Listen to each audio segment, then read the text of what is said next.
No.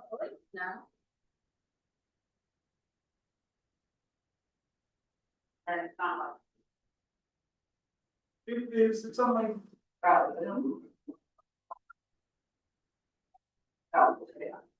I call this meeting to order. Welcome to Senate Meeting 5605. The date is December 8th, 2025, and the time is 6:09 p.m.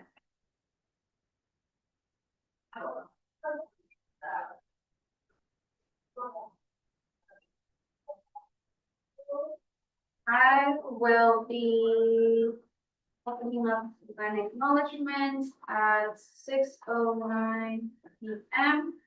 The University of Nevada, Las Vegas wishes to acknowledge and honor the indigenous communities of this region and recognize that the University of is situated on traditional homelands of the Nahuatl Southern Piute people. The offer of gratitude for the land itself, for those who have stored it for generations, and for the opportunity to study, learn, work, and be in community with this land. I will now close land acknowledgement at 6:10 p.m. and at the same time open public comments. This is the time for the public may come and speak. Members of the public,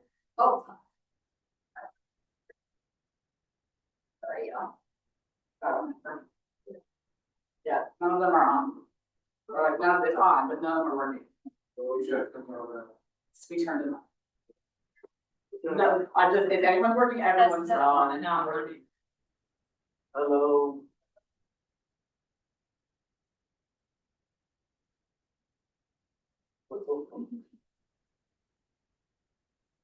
Wait, do I make the comment now? I can't hear. I'm so sorry. We're working on it. Sorry, we're having some mic issues. Oh, sorry.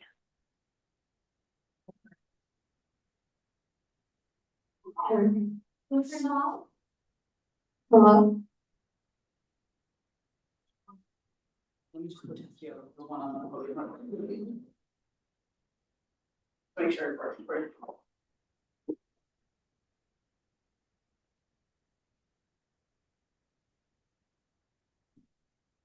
Okay, I will go on. First, I'll do roll call and then we'll circle back to the public comment. Senator Martinez Solis. Senator Mohan. Present. Senator Monsever. Present. Senator SVP Valero. Present. Senator Le. Present. Senator Prieto. Present. Senator Ferraris. Present. Senator King. Present. Senator Higgins. Present. Senator Kaufman. Present. Senator Suarez. President. Senator Cox. Present. Senator Maldonado. Present. Senator Navarro Mendoza. Present. Senator Curry.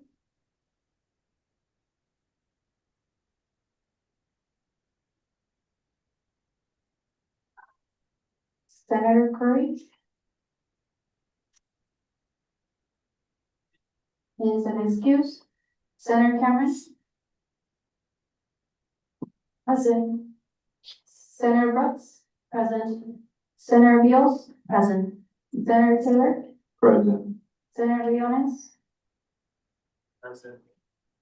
Senator Yellington. Present. Senator Goodman. Present. Senator Pulley.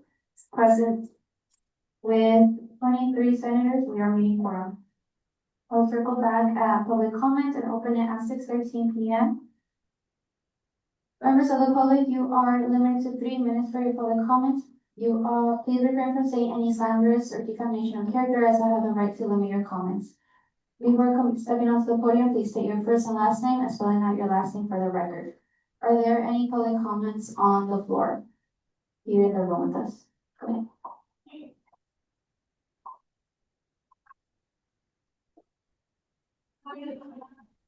I've been done public comment forever. Hello. Oh, hello guys, hello senators. I just want to talk about an opportunity that's coming up on December 20th. It's gonna be Councilwoman Olivia Diaz's, event, or at least she's leading it. She would love to have you guys down and, volunteer. I think it'll be a really great opportunity for us to connect, build a relationship with them and their team. So if you guys can, that would be really great. And, yeah, thank you. Can you please say your first name as well as your last name? Jesse Rivera Gaitan, Riveragaytan. Are there any more public comments in the room? Are there any online? Hello? Yes, please say your first and last name. And spell out your last name for Hi. the record. Okay, hi. This is Bella Hubschman, Hubshman. So yes, I used to be Senator Hubschman. Sorry. I just wanted to explain some things that I think you all deserve to know. Also, sorry, I hope you can hear me. So yeah, okay. Last Sunday, I resigned from my seat as a senator, and it's not something that I wanted to do, and I'm still really sad about it. I've cried a lot about it, but I just really have a lot going on, and a lot of circumstances outside of my control are kind of getting in the way of my ability to be as good of a senator as I want to be. And so I feel like the right thing for me to do right now is to give up my seat for somebody else who is more capable of and willing to fulfill their duties and make sure that student fees are 100% going back to the students. So my plan is to maybe take this next semester to get my life and myself together so that I can come back to the Senate and give it 100%, because trust me, I wouldn't have left if I didn't think it was necessary. I'm still gonna bug you guys in the chambers when I can and come and support your events when I can. I'm really sorry for how sudden this was, but this was not a sudden decision for me. I mean, it took a lot of thought and consideration, and I do think this is what's best for the Senate and myself. I'm very grateful for all of you and my time here, and I know you're going to do awesome things. And if I ever choose to come back, I hope you will welcome me, with open arms. And I truly wish you all the best. Thank you.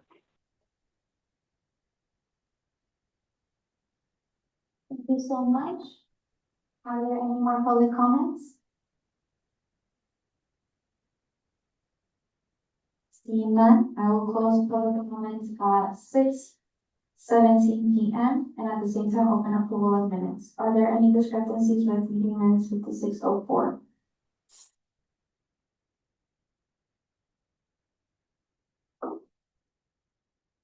Seeing none, I will move on to a voice vote. All in favor of approving meeting minutes 5604, please say aye. Aye. Any opposed? With 23-0, the meeting minutes are approved. I will now close meeting minutes at 6:17 p.m. And at the same time, open 6:08 for the discussion approval of the funding for Executive Bill 5513 and Act to appropriate funds for the UNLV Cultural Celebrations banner.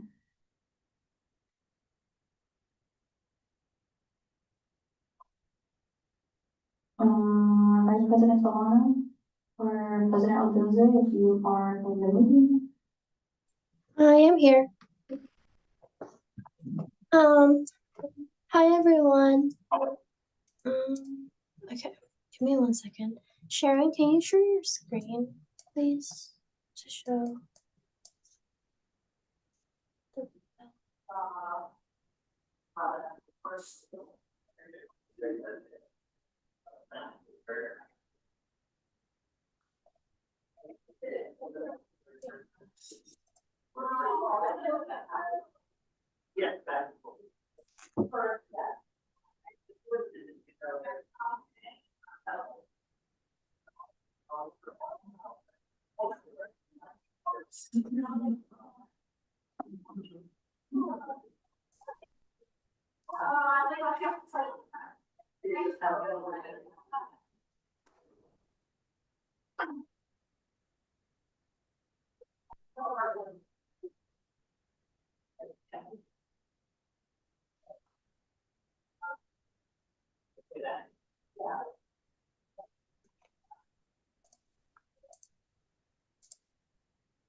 Oh, perfect. Thank you.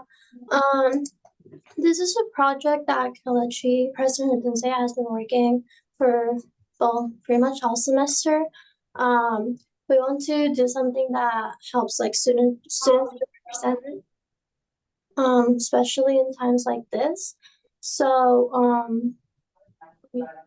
can you go down to like, there's a link right there. Those are the banners that we want to get. It has the price of and cost of everything. And then if you go down to, let me see, what is it? Yeah, if you go to addendum B, you can open like that link and it's gonna take you to like all of the flyers. We work with SCE to make sure that we're using like appropriate colors for everything and we're making sure that we're representing everyone, but also doing it in like the right way. So if you have any questions about the bill or anything specific, then I should be able to answer them. If not, Kelechi should be able to join as well to answer your questions. But yeah, we have the Latinx Rebels, and then we have different colors, which I mentioned. We talked to SDP, SCE to make sure that the colors are appropriate. Same for LGBTQ plus, all of the colors, and then we have the GPSA logo. GPSA is not giving us funding for this, but we also want all of the students to be represented. And I feel like we feel that adding GPSA to this, even if they're not helping financially, is important because we are still representing everyone and the undergraduate students and also the graduate students. That's where the logo is there. But those are we have 9 of them. We have 9 representing like specific communities, and then we have one that is just the last one that says celebrating UNLV's diverse rebels. And then Kelechi mentioned that those are gonna have like QR codes that lead to our CSUN website. But yeah, if you have any questions, you can ask me. And then the bills, those have like the locations of where we're gonna put them, and they're going to be up like all year long. So we're not gonna take them down and put them up again. They're gonna be up the entire year. Yeah, those are the DI banners. They are in 9 different areas, and this is just to show students that we care about diversity and who they are and where they come from, regardless of what's going on. So yeah, I'm open for questions if y'all have any questions or anything specific to the bill or the banners or yeah.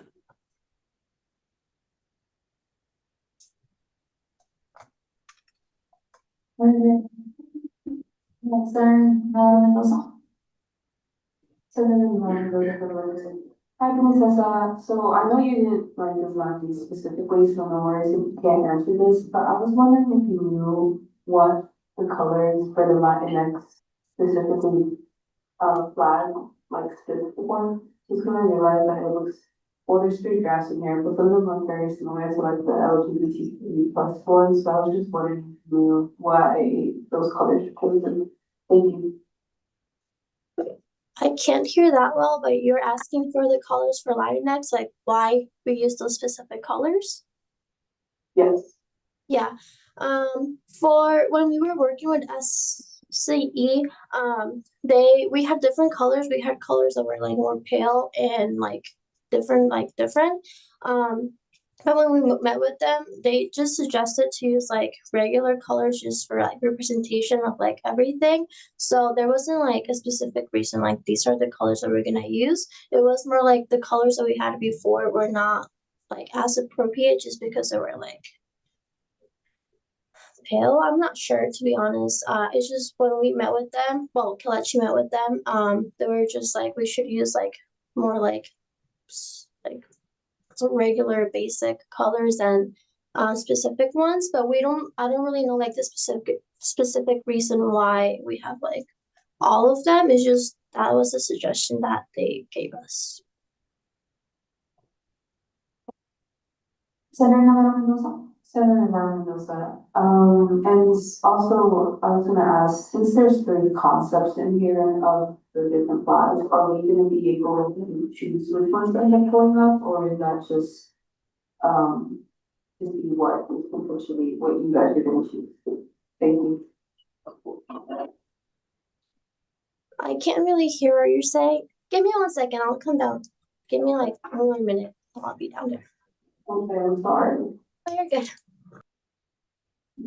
Advisor McDowell?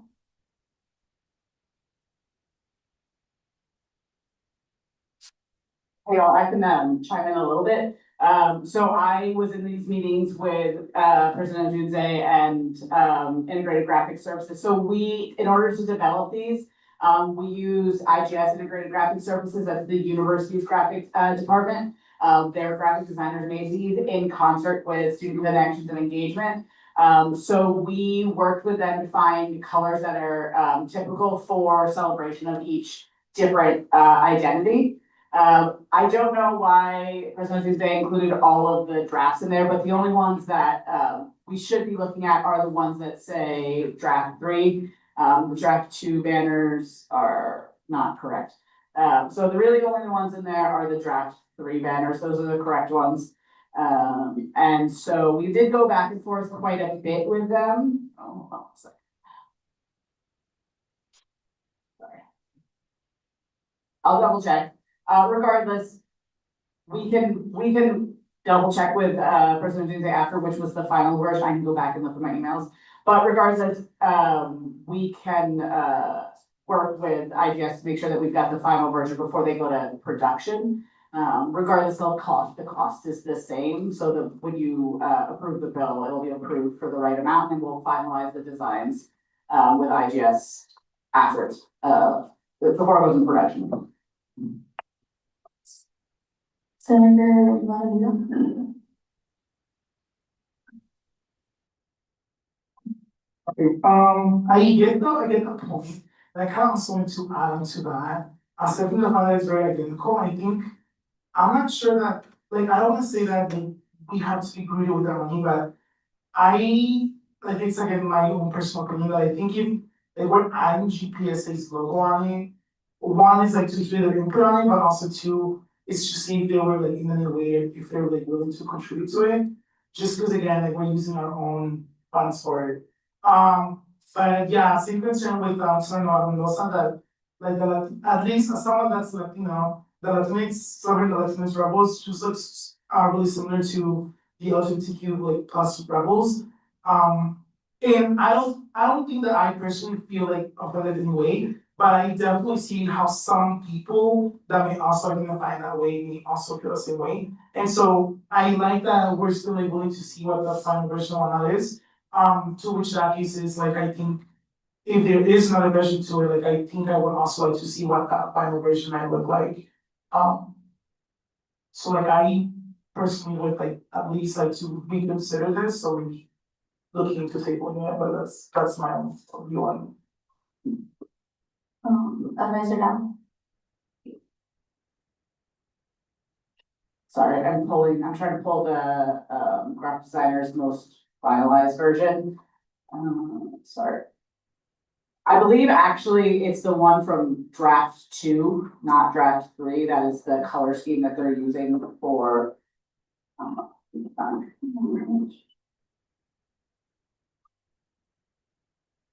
Sorry, I'm pulling an email out.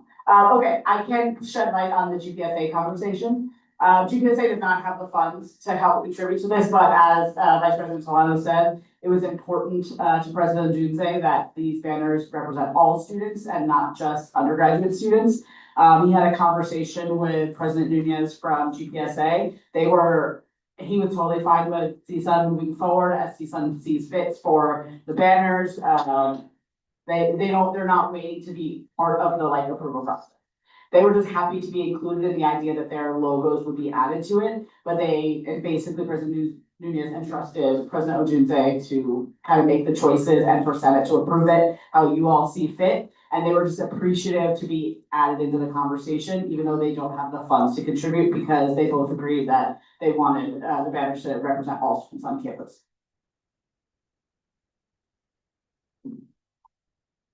Senator Mendoza, and then Senator Brown.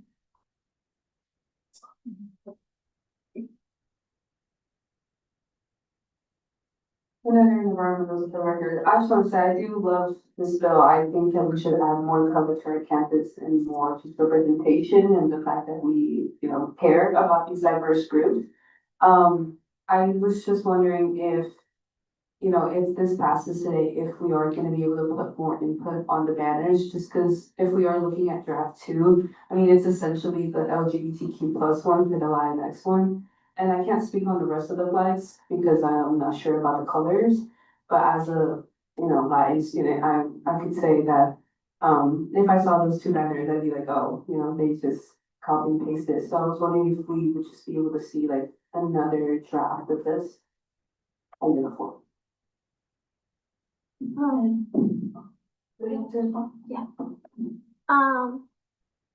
As far as I know, we should be able to still receive input, like we haven't ordered anything yet. So if you guys have you all have opinions about the colors and things like that, you want to make sure that we're using the right colors, or we're gonna have to use that to do that. We can also talk to all of us, we can talk to SCE, and they can explain the reasoning behind why they suggested we use those colors. But that is definitely an option. This is not the final one. Y'all have the option to decide what's the final. Senator Kennedy. Senator Kennedy, for the record, are the colors friendly to folks with color vision deficiency? And then they're down. There's not really a way to make them friendly to color deficiency, to individuals with color blindness or color deficiency, but basically as long as you're not relying solely on colors to get the message across, they are universally designed. So universal design is the idea that anyone can understand the messaging of them. So while an individual who has color blindness or color impairment may not see the colors behind it, the wording still represents the message, so they are considered a universal design. Senator King, then Senator Monsetter. Hello, Senator King, for the record, are you able to just scroll through the flags one more time? Thank you.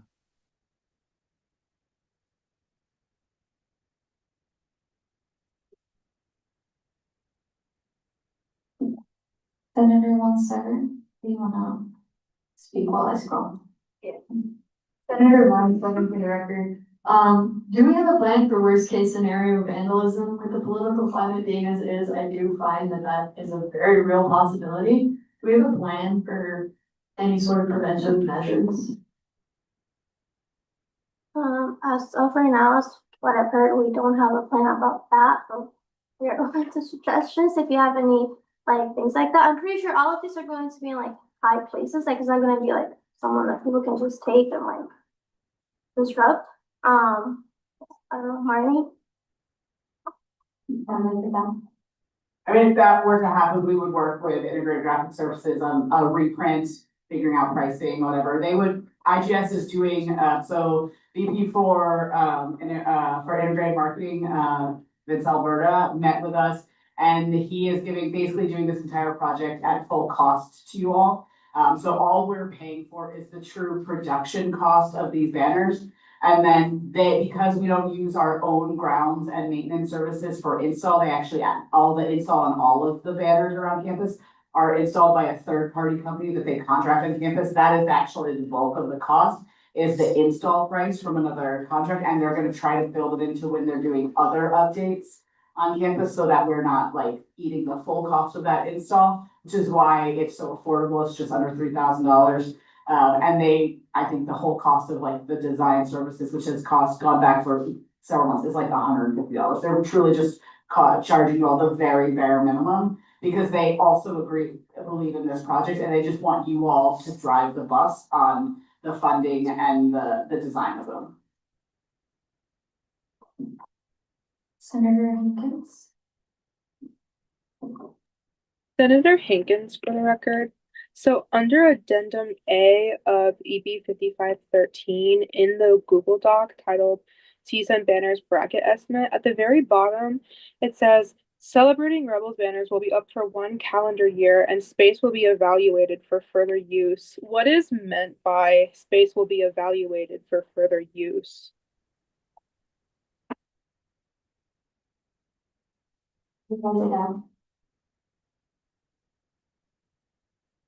So the conversation with Vince Alberta from Integrated Marketing Services, basically the idea that they're gonna commit to them being up for a year and then touch base with CSUN.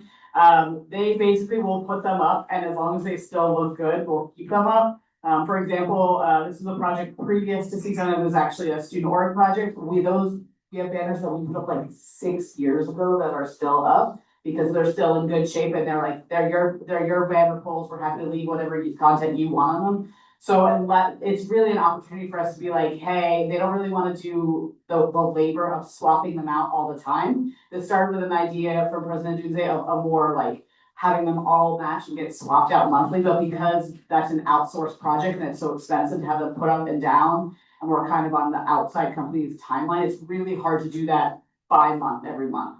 So instead, the idea was we leave them up all the time and then they are spread out between each identity. But really the idea is like they're giving us these polls for this purpose. But if in a year, they don't want to like update it a month from now, but if in a year we're like, want to make changes, want to make updates, want to move them around, they'll be willing to talk about that with us. But really they wanted us to kind of commit to like leaving them alone for a year before, unless there was like some like catastrophic thing. They want us to basically be like committed to have them up for a year and then we can always do a check-in with them. But it's not it wasn't like we'll reevaluate if we think this is still a good idea. It was more of like, hey, we'll reevaluate, like, is this working? Is the placement still okay? Like, do you want to swap any of them out? That kind of stuff. Thank you. Senator Cross. Senator Cross, for the record, this is a question for anyone who can answer it. To vote on this bill, do we have to have a final draft of the flags before we vote, or are we just voting on the concept?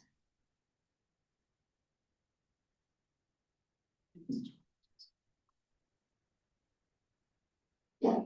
Well, given the town. What's most important is the cost. If you vote on them today, you just can't go over the cost of the bill, but you can like update, make final adjustments, changes to the banners.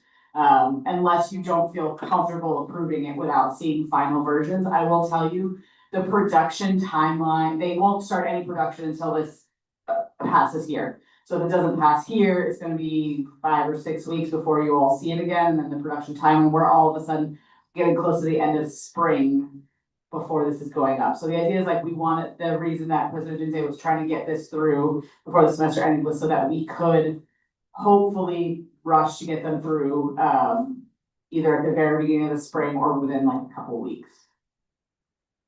President Junze. Hello, I'm here to answer any questions. I apologize for not being here. I'm at an event with Regent Bautista, just talking about some tuition stuff. So I'm here now to answer any questions on this bill. I hear there's some questions about it, so I would love to answer any to help alleviate some stress getting this passed. Senator Cost. So I would just like to clarify, like, if we vote on this, we can still make edits to the flags themselves. Okay, I call to question. I'll do a voice vote. So all in favor, to end discussion, please say aye. Aye. Any opposed? Thank you. With 2300, we will end discussion and move on to voting on the bill. We'll go ahead and do a roll call vote for the bill. That's what I wish you to vote these. Are there any opposed? 2300 will end discussion.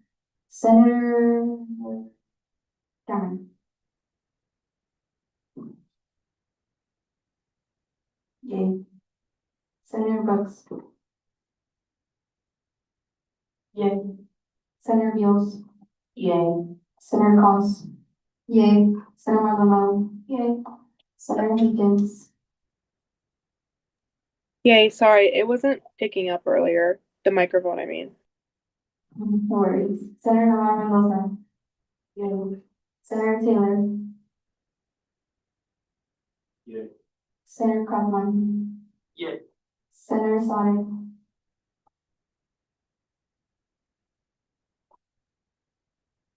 Senator Sonic. Yay. Yay. Yay. Yay. Senator Sonic. Senator Le. Yay. Senator Prieto. Yay. Senator Ferraris. Yay. Senator King. Yay. Senator Briones. Yay. Senator Galvin. Yay. Senator Goodman. Yay. Senator Puy. Yay. Senator Martinez Solis. Yay. Senator Mohan. Yay. And Senator Monser. Yay. With 20.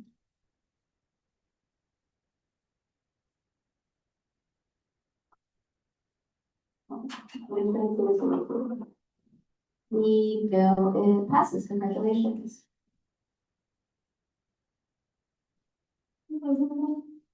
I just want to say thank you, and the other thing is, Senator Navarro Mendoza, it's just for everyone really, if y'all wanna be more involved in like colors and checking all of that, we can, all in my office all day tomorrow, I'm pretty sure President Vincent will be there as well. So if we can even walk to, SCE and ask them why, was, like, the reason behind that, but I know this bill is really important, and, it's just like, so I think, yeah.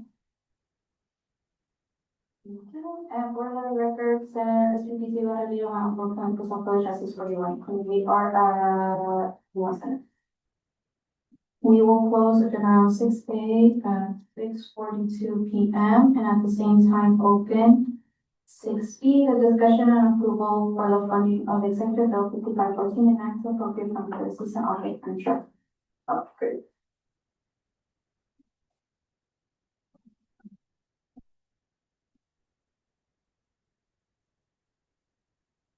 Senate President Flores, can you open the bill and then, there are a couple attachments with it. If you scroll down to the bottom of the bill, there are 3 links. Can you open those 3 links?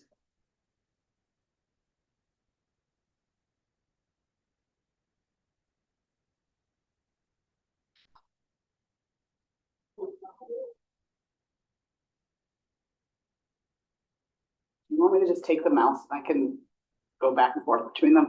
Yeah.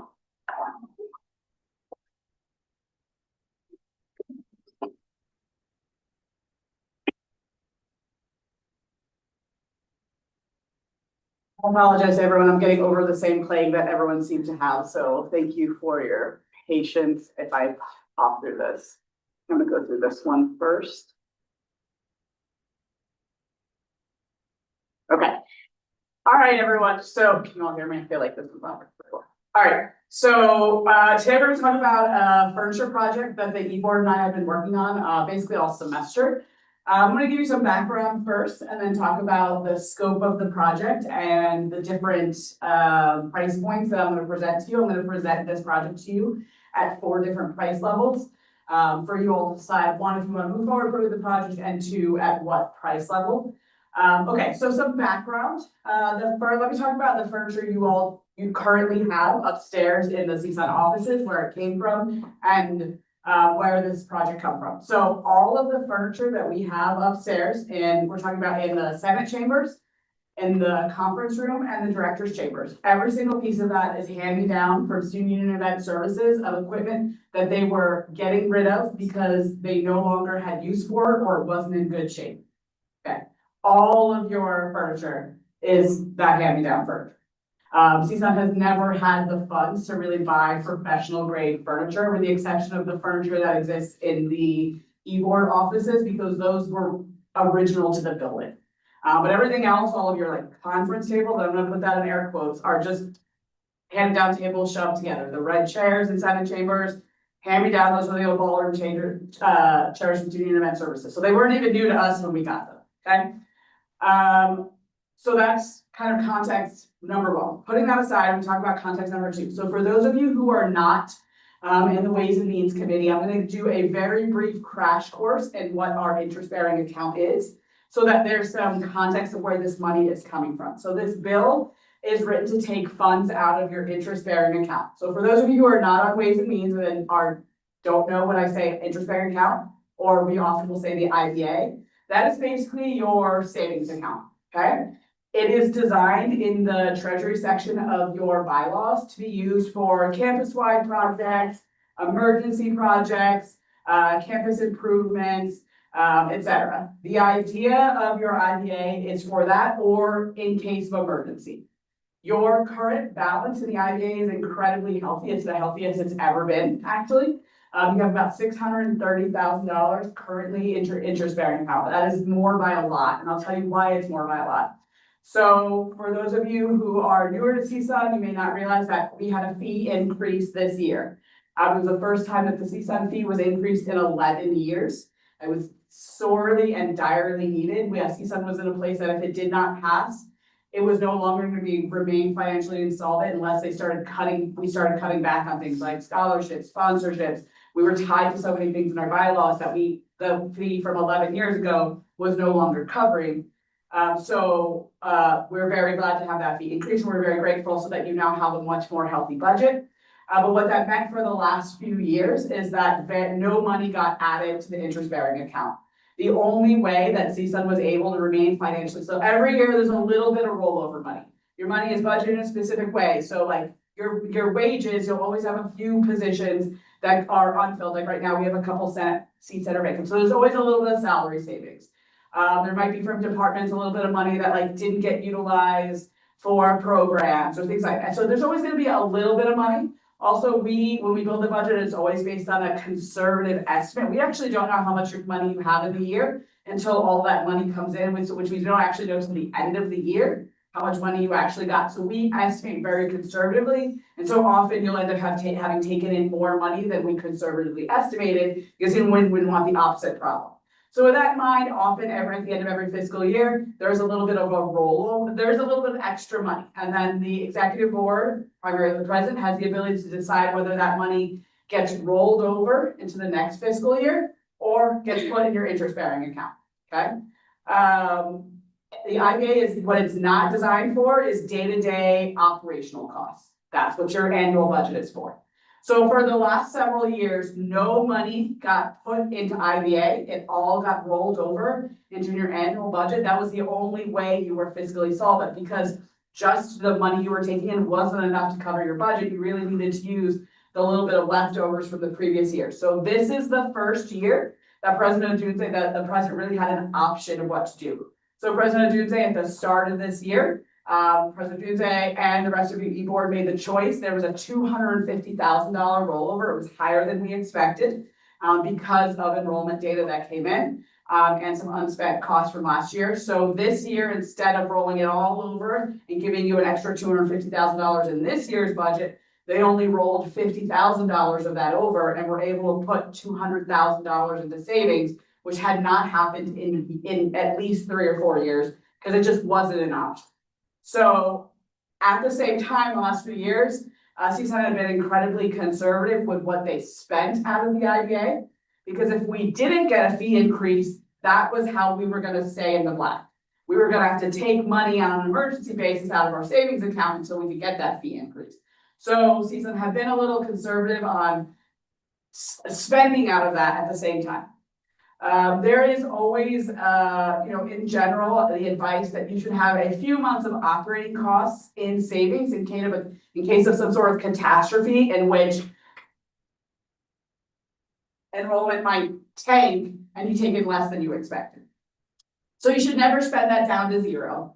And you should never keep so much money in there that you just keep holding on to hoarding savings account. Because by theory, the students who pay the fee should benefit from that fee in the year they paid it. The idea is that if I as a student, if I were a student and I paid $45 per semester, so if I paid about $100 this year in student fees, I should reap the benefits of that the year I paid it, and she should just put it into savings for someone else to use later down the road. In theory, the idea is that you want to spend it when you use it. So at the same time, it's not good to hoard money in your IBA either. So it's always a balance of keeping a little money on hand for emergency, in your IBA, some operating costs, and that money should be utilized for projects to improve your campus community, whether that be for the entire campus community or individual subsections of the community. So that's what the interest-bearing account is for. And the last couple of projects, I'll give you just an idea of some recent projects that we've done out of the IBA. So the period project is a really good example. That was a very low-cost project that came out of the IBA. So the period project is the free pads and tampons that are available in the restrooms in this building and the student union. That was a two-part bill. It was the cost of the machines was paid out of your interest-bearing account, and then you have an annual sponsorship to cover the materials that go in them, the pads and tampons that we buy every year to stock them. But the initial investment of the machines, that came out of your IBA account. Or, for example, a couple of years ago, the senators from the College of Engineering did a cost sharing bill with the College of Engineering, where we paid half and they paid half of a brand new truck for RSOs within the College of Engineering to utilize for their RSO. A lot of the time they need to tow things to events like the site of automotive engineers, and a lot of those engineering SEDs. They needed a truck, so it was a cost sharing. We spent $35,000 out of our IBA. They met that $35,000, and so that truck was purchased. Some of the older projects, some of the light poles on campus, the safety light poles were funded through IBA projects. So that gives you an idea of previous IBA projects that we're doing. I'm kind of setting the stage for those of you who have not had IBA conversations, so you can understand what will probably be part of the discussion for today. Before I move forward with the details of the project, anyone have a question about IBA and any of that context I just laid down? Okay, good. All right, so now I'm gonna go ahead and talk about this project. So we're gonna talk about the furniture. The scope of this is the Senate chambers, the conference room, and director's chambers. So let's see, yeah. Move this for a little bit. Okay. So it's fine. Okay, so what does the scope look like? So what we're talking about here, if we do everything, would be to replace the conference in Senate chambers. All the tables that are pushed together right now to make a 20-foot conference table, actually replacing it with a real 20-foot conference table, a solid wood conference table. We're on the side of the room now, where usually keep your nameplate baskets and that kind of stuff, where those little tables are now. We would replace them with actual storage credenzas that are table height, so that everything has a home and a place and it's not just out. Where the AV is, so where the computer is now, we would have another credenza there, an AV credenza there. So all of that is sort of hidden behind a door and much prettier. And then in the nook, if you remember in that room, there's a column on the same wall that the TV's on, and on the left of that little nook, there's a little nook. We would have some taller storage cabinets. All of those would be the same wood finished, matching, etc. In addition, where the red chairs are now, we would replace those with some leather banquettes. To replace that gallery seating to improve that as well. So that's the scope of the Senate chambers. The next is the conference room. The same thing. That room is actually significantly smaller than Senate chambers, but it currently right now has a table the exact same size. It's very tight in there. So we would again replace those 5-foot tables that are shoved together right now with a solid 16-foot conference table. It's a little smaller what's in there, but it's actually give you room to move around the room. It's not very much room, it's very tight in there. So we do a slightly smaller table in there, with chairs, and then in the director's chambers, the same thing. Their desks are 2 of those 5-foot tables, put in an L shape to be the shape of a desk, but not an actual desk. So it would be replacing those with actual desks. Okay, so just to give you a quick idea of what it would look like, it's kind of like a boat shape. So it's the idea is like kind of bows out like this, and it's actually by design. Those shapes are really good for long conference tables because it helps have like a little bit of like, so you're not like somebody's in the whale, it kind of actually creates a little help. It's really good for like larger spaces. So it'll be a boat shaped like that. The only difference between what's on the screen and what it will actually look, so right now you see the power boxes in the top of the table. It'll actually be a flat, solid table, and I don't know if you can see it from here, but if you're looking at the, looking at it on your computer, this right here, it's like a little box that goes like here under the table. Like every other seat, that's actually a way to get so that every seat has access to power, where if you just have a couple in the top, and actually you'll have less access to power. So that way, everyone will have access to power when they're sitting at the table.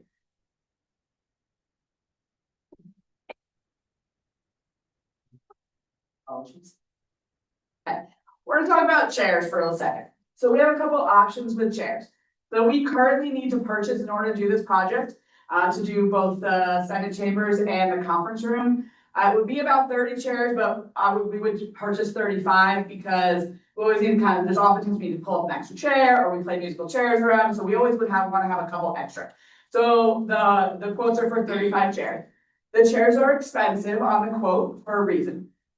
So we're working with a furniture company called HB Workplaces. They're one of 2 furniture companies that the university contracts with for large furniture spaces. So when the campus is doing any sort of like construction project and they're creating a new building and they're gonna design a new conference room, this is the same company that we would use. We have to use one of these 2 companies for this project.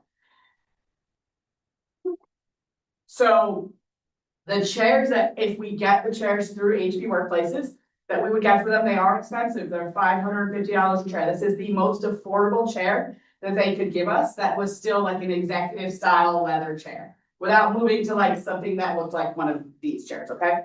So to keep it as an executive style leather chair, they're $550 a chair times 35 chairs. It's a lot of money. But they do come with a 10-year warranty.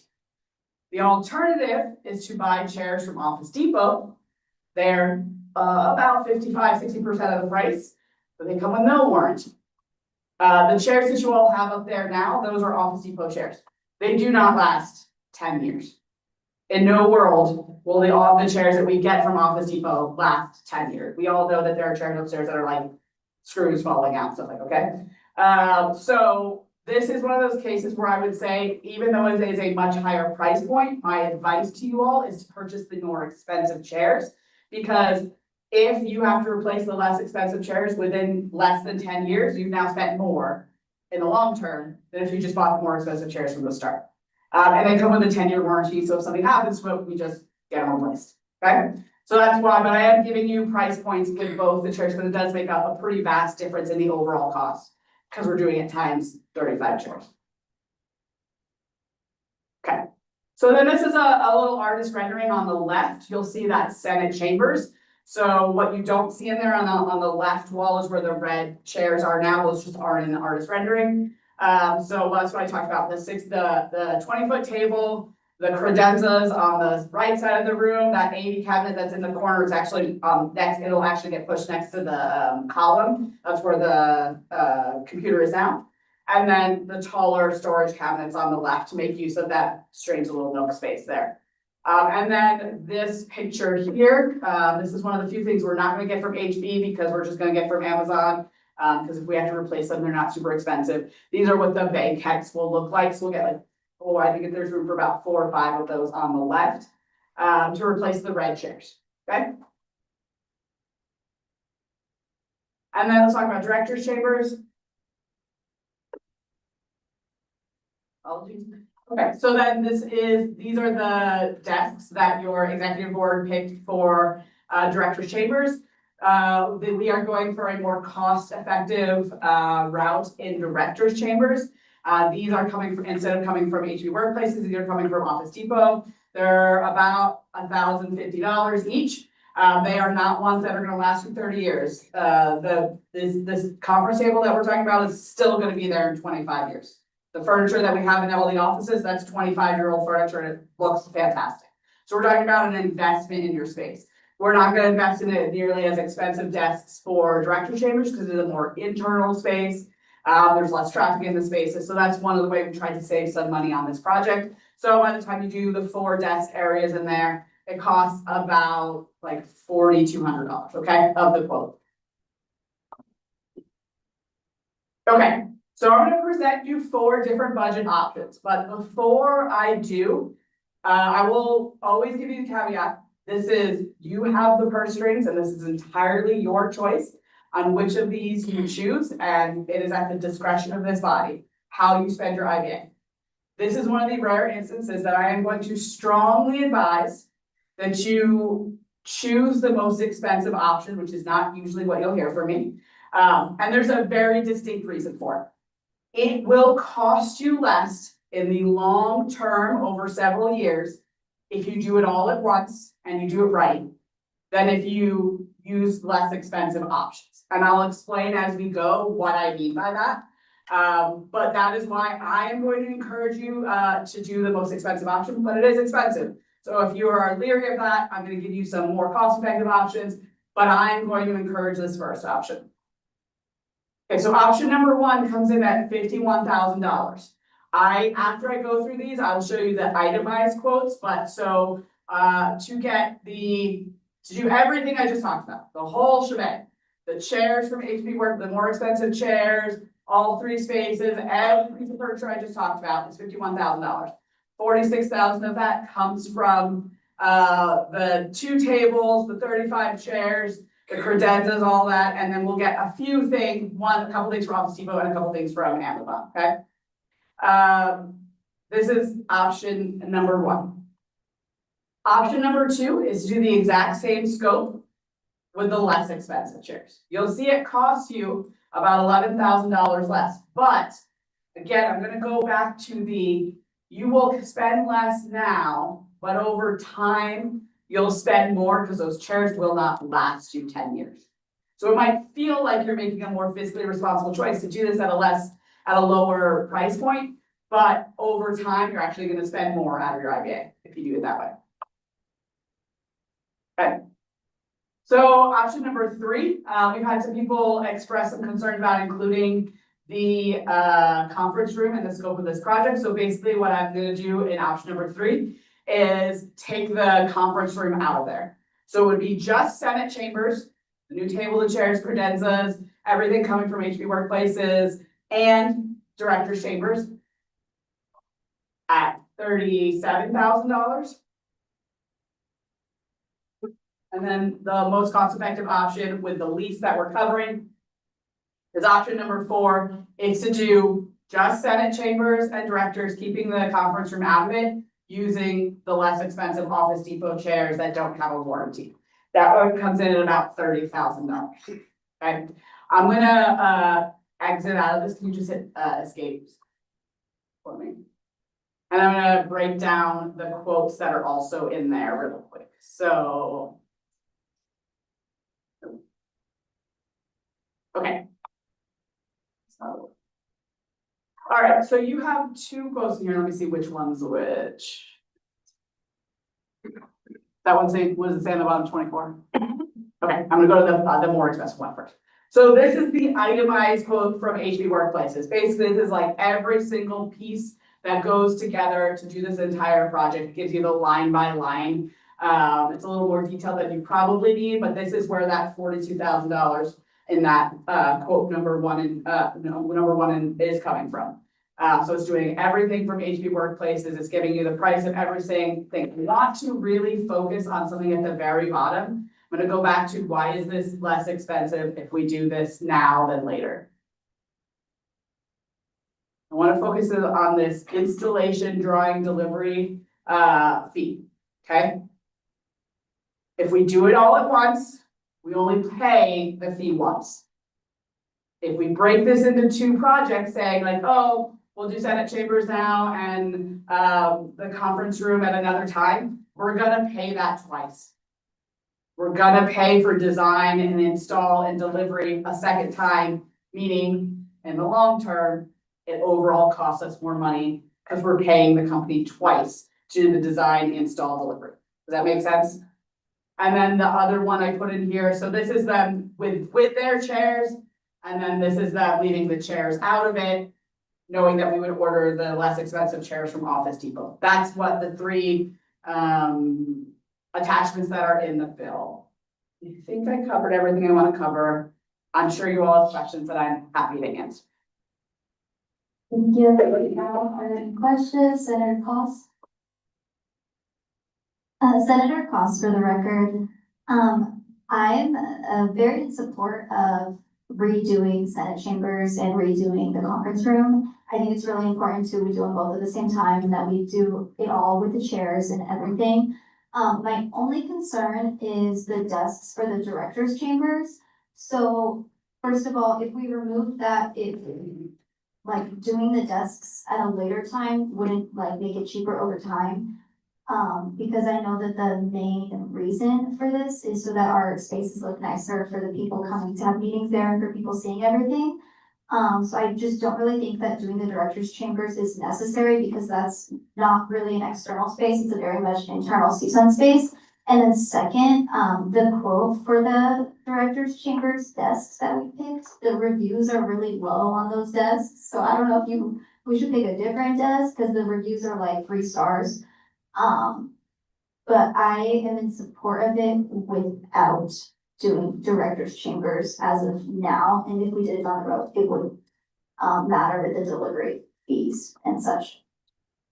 Okay, totally hear all you're saying.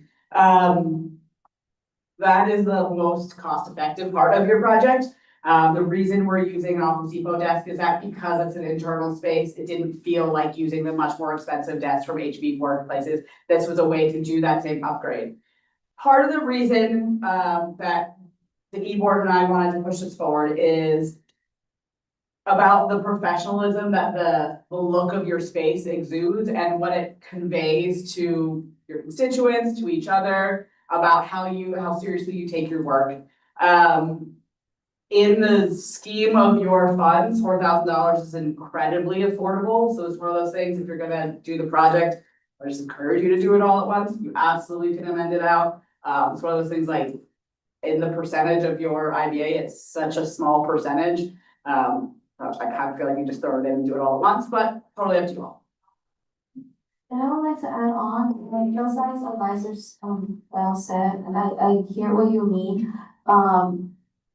But as it may not be so obvious to you all as senators are more into the conference side, more into the Senate chambers, but there are directors who hire staff, university leadership into those spaces. One of the ones who I've seen the most is Associate Director of DEI and Advocacy Nancy Munoz and our Associate Director Pui, who are constantly meeting with other organizations. They're also meeting with DEI ourselves as well in that space, so they can create all of the events that they have planned already.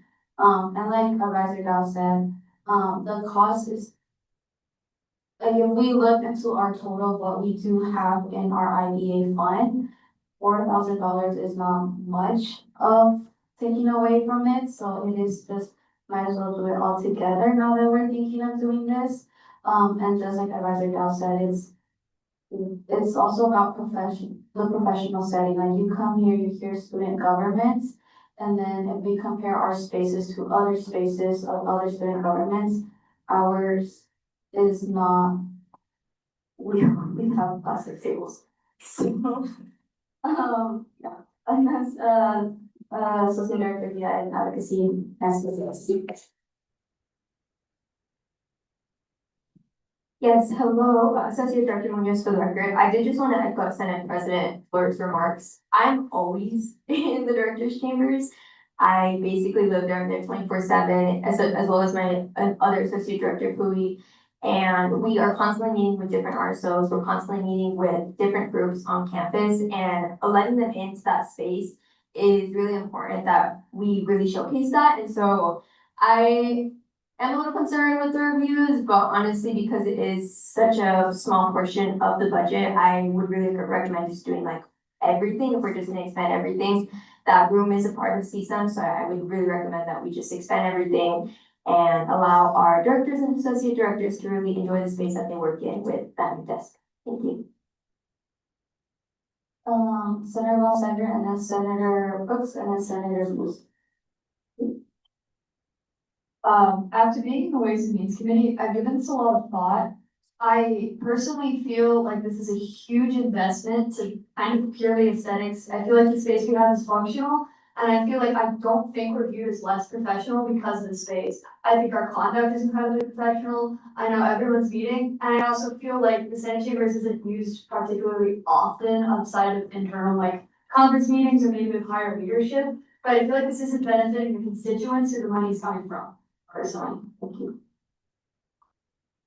Senator Brooks. Senator Brooks, for the record, I'm really just going to echo what Senator Balsander just said. Since the Ways and Means meeting where this came through, I've been sitting to myself and thinking, if a constituent came up to me and asked, how can we rationalize spending $51,000, which is approximately 8% of our internal interest-bearing account. If I was a constituent, I would personally think that we're wasting their student fees. I understand, just to differ a bit from Von Sargan, the Senate chambers, especially recently, has been in external space we bring, RSOs in there, we bring Senate leadership in there, so I can understand the need for some sort of professionalism, like, so new desks, the cheaper chairs, which I am in favor for. But I think that our space doesn't say that we are unprofessional. It shows that we are mindful with our constituents' student fees. Thank you. Senator. Yes, thank you for your presentation and all of your hard work and research. And just to, I guess, relate to the past two comments made, I had two questions. The first one is, do you have any data on how this legislation would affect the student body as a whole once it is coming from the IBA? And then number two, have any students or stakeholders expressed concerns about our current furniture, or do you have any reason to believe that this change might benefit the student body, like increase attendance at office hours, things like that? Yeah. Your first question about like, I don't know how I would pull data, to give you the answer to that. So the answer is no, and I don't know how I would discern that data. In terms of like, those chairs are falling apart. They just are. Like, you all sit in them and a screw falls out, or like an arm is like dangling. So like the chairs are dying. So I don't necessarily need someone to come in and like make a complaint because you all sit in the chairs and complain about them. I do want to remind you, there's also your student fees too. So it is the constituents who are paying the fees are also reaping the benefits of the fees because you are your constituents at the same time. So it is your fees as well. It's not like you're spending someone else. This is also your money too, for the space that you work in. And I would just like to say that this is not something that just that this Senate body or just like this CSUN officials would like be in working with and being able to use these, but it's also for the future of our constituents. We don't know it, I'm not sure, but you never know if someone entering this space, it gets inspired to also be able to work in there. So that helps also, it may also help with recruiting of more individuals, especially when we have new sessions coming in, when, for example, when I did the informational Senate session or any questions about about the application process and all that sort for the legislative elections. So in just that, those forms that we bring our constituents in, that may not directly affect you right now, but can also like be beneficial for the future of CSUN and the future generations of CSUN. I'll do Senator Yellington and then I'll do President Johnson.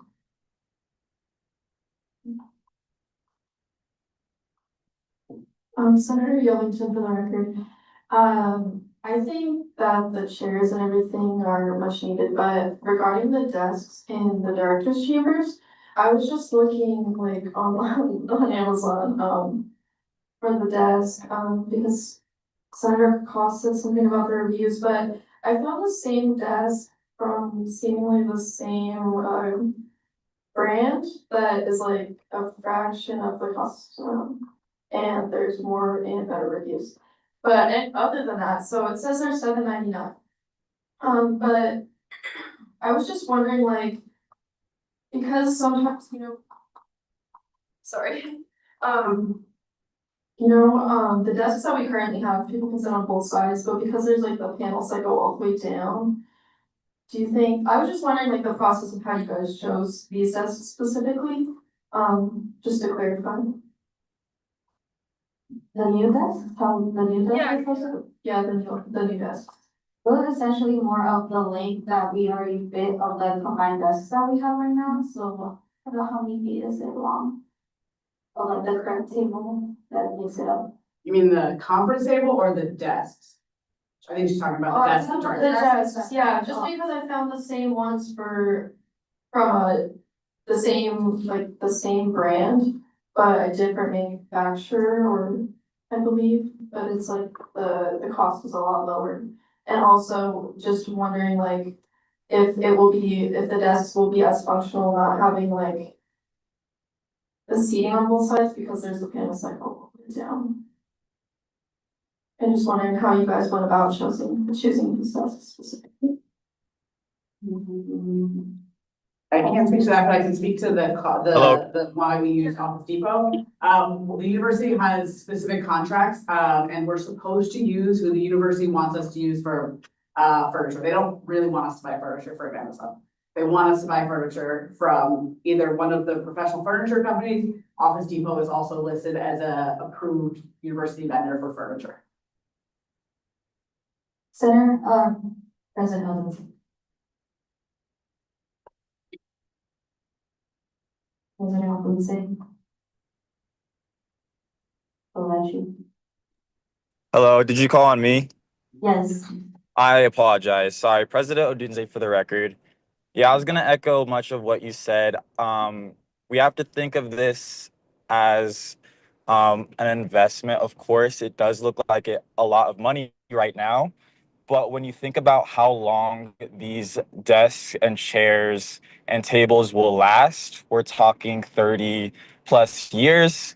The money is going to spread very far, and the amount of student government officials and constituents that are going to benefit from this and this space being elevated over the next 30 to 40 years is going to outweigh the $50,000 figure that it looks like right now.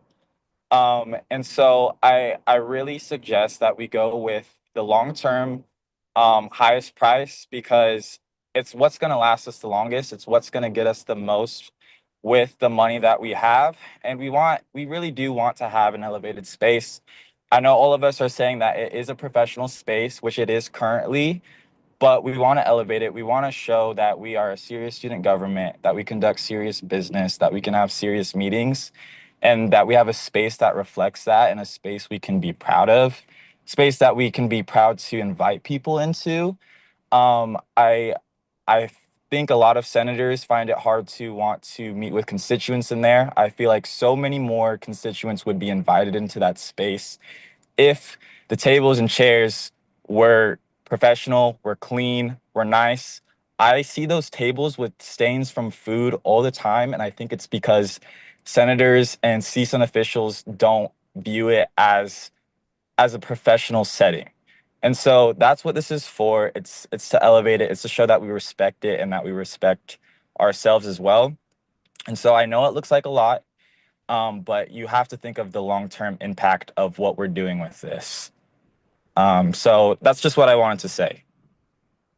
Can you just repeat the amount of how much is in the IBA fund? $630,000.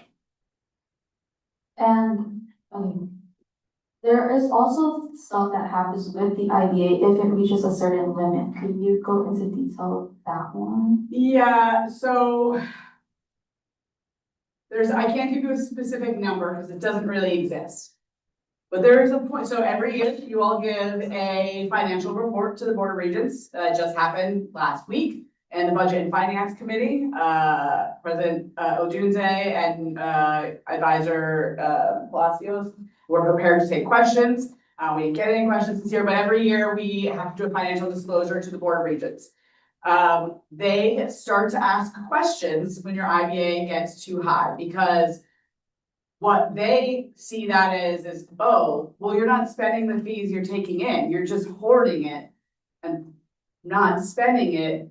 So there will be a point, and it's probably not far off, in which they'll be like, you have a lot of money saved, and like, why are you charging students so much money? The same conversation that happened at Board of Regents, for those who remember last year, who were like, why does the university have $80 million in reserves of student fees? This is the same, they will have the same conversation on a much smaller scale eventually, where they'll be like, hey, your operating budget is $2 million and you have 40% of that in savings. Like, that seems like a lot in savings. Instead, why are you using that? Clearly you have too much money.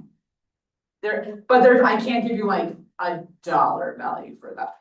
So like, at some point, if the question got asked, we would have said what the strategy was, that Advisor Palacios and President Odunze had, put together in case that question got asked, was twofold. One, to say that, you were trying to have at least 3 months of operating costs in your reserve, which is basically like a conservative, fiscally responsible way to manage your fees.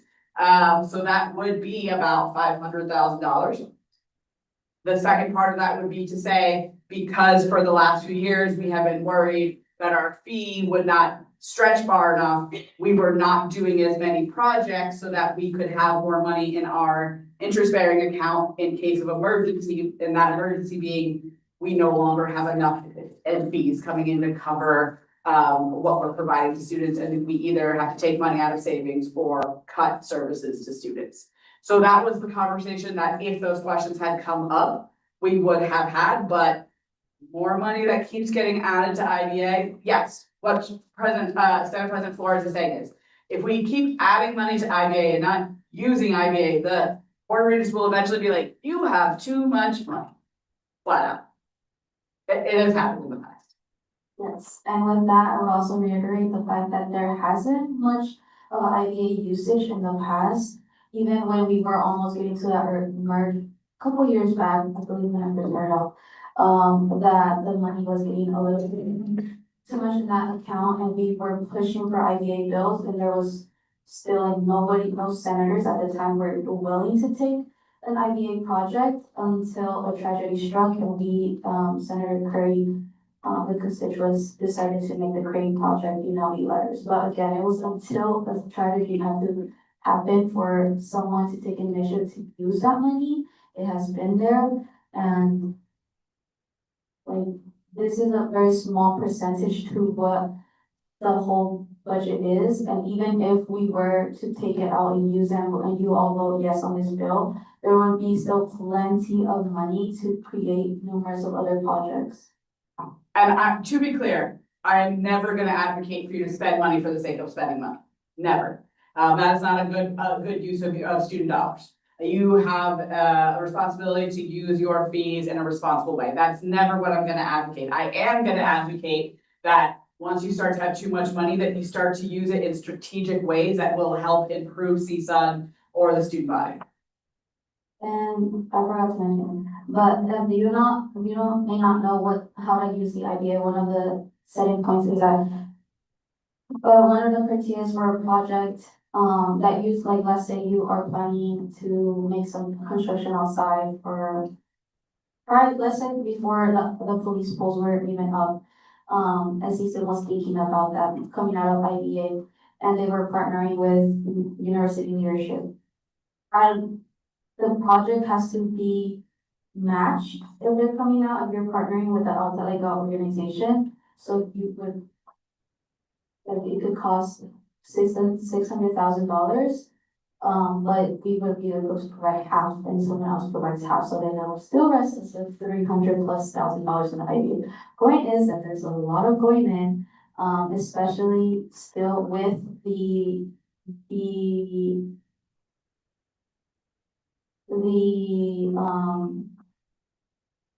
the executive session ending soon in May, with less than 6 months, almost like 5 months left. That would mean that another closure of a fiscal year is also approaching. So that would be whatever remaining for any like vacant seats, any money we didn't use would also have to like roll into that account, the executive report decides to.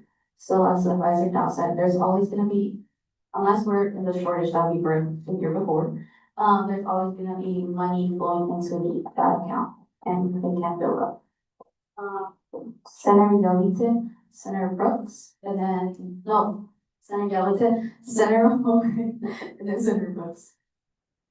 Senator Yellington for the record, just like going back on what I was asking before, based on the desks, I was just wondering like how you guys like chose them. Like I'm in support of it and everything. I think it's a good reason and everything, like to use the IDA for, but I was just wondering like why these desks specifically, because if we want to be like more inviting to let like for students in the director's chambers, like I feel like there's just not really a way for like seating on both sides of the desk, so that's just what I was trying to ask.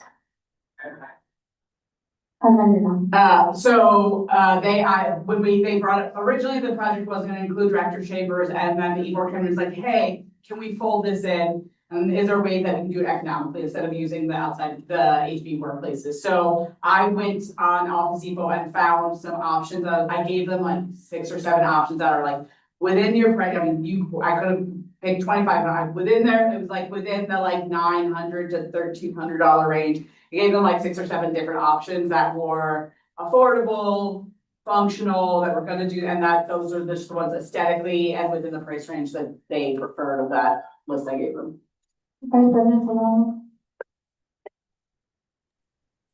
Vice President Solano for the record. Like Advisor Dow mentioned, we got many options, and this one is the one that was like, it looked nice, but it was also like not super expensive, but not like cheap. It's really good quality and it like the price is really good for what we're getting. So we had other options that were a lot more expensive, but this one seemed like the most fitting because we're getting 4 of them, and then it's just like, it looks good. All of them are gonna be matching and the quality is really good, but we're not like overspending on like getting something that is like too much. So this one was like the best option compared to all of the other ones that we received from Advisor Dow.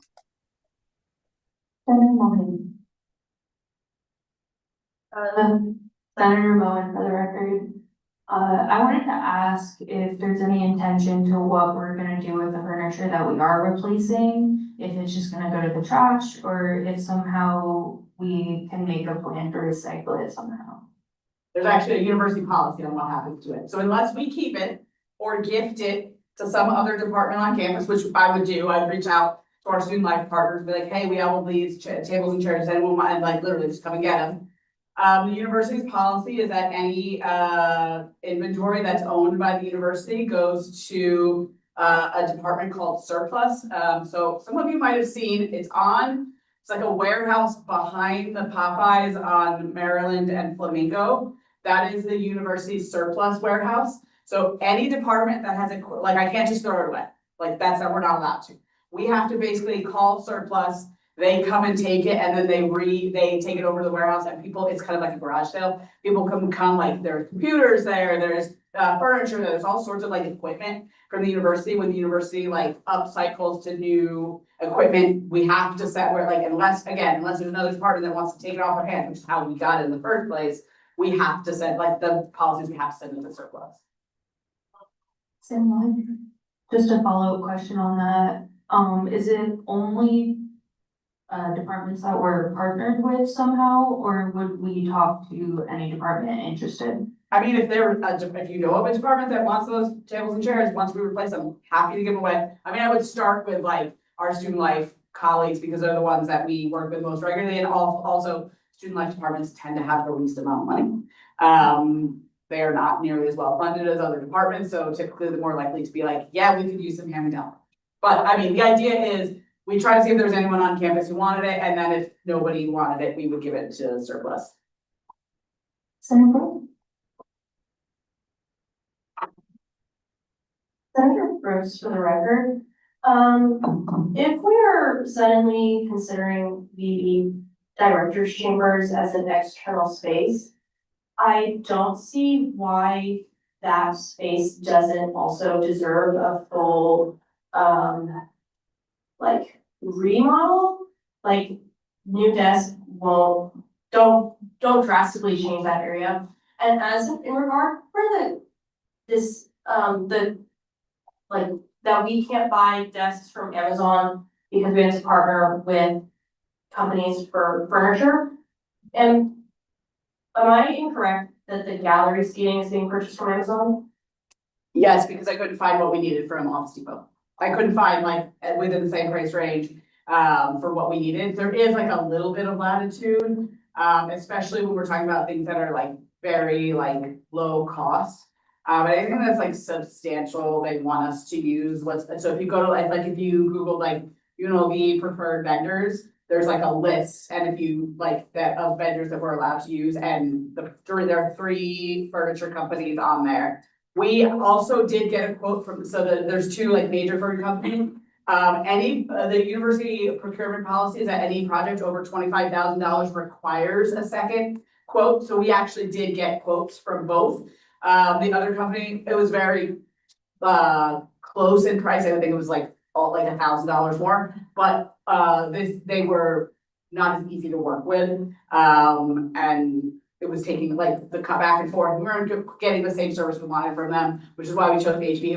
It is a little less, but not like so much that it was necessarily the price, but it was like that was the service, the company we were getting the best service from, and was slightly less expensive. So we did get 2 quotes on this, because if this passes, your business manager will have to submit both quotes to procurement to show that we got competitive pricing. Senator Brooks, for the record, and just before we move on, I wanted to give the Senate my opinion on this idea that we can't have too much liquidity in the interest-bearing account. I'm not against this project. I'm against spending $51,000 on it because I think personally that it would be fiscally irresponsible for the Senate to do so. And this idea that we need to spend this money because we have too much money in the IBA account, that's irresponsible. I agree that that's irresponsible. That's one end of being fiscally irresponsible.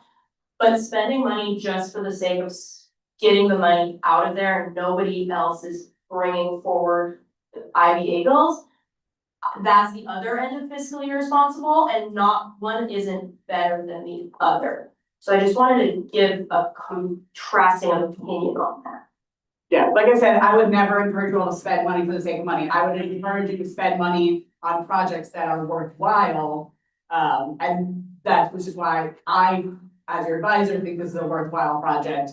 And a responsible use of your fees. I would, to be clear, never encourage you all to spend money for the sake of money. And you all know when you come to my office and we talk about what we're doing for programming, I'm always trying to help you figure out like fiscally responsible ways to find like less expensive options to do most and stretch your money. But the idea, like, so you asked previously, like, well, why wouldn't, if we're gonna argue that director chambers is not a totally internal space, why wouldn't we have gotten them more expensive? There's always a balance, like it's the give and take, there's a little bit of a balance.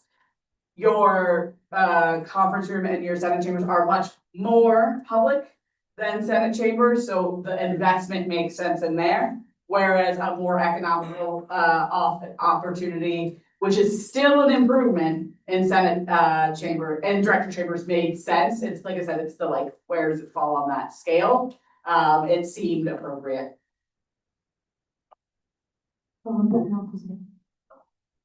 Hello, sorry, President Zee for the record. Yeah, I was gonna echo much of what Advisor Dow was saying. I think it's kind of a misrepresentation on our part saying that this bill is going forward just to spend the money.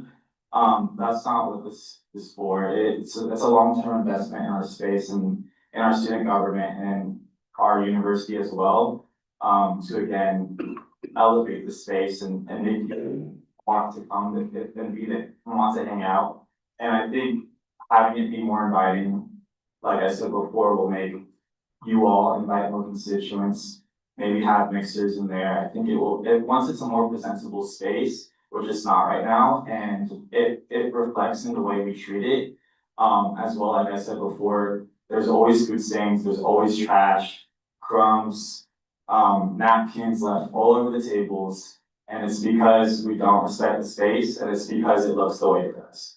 And I think us saying that this is fiscally irresponsible is a misrepresentation of what this is for and who it's gonna benefit. It's not just for us. We're only here for 4 years.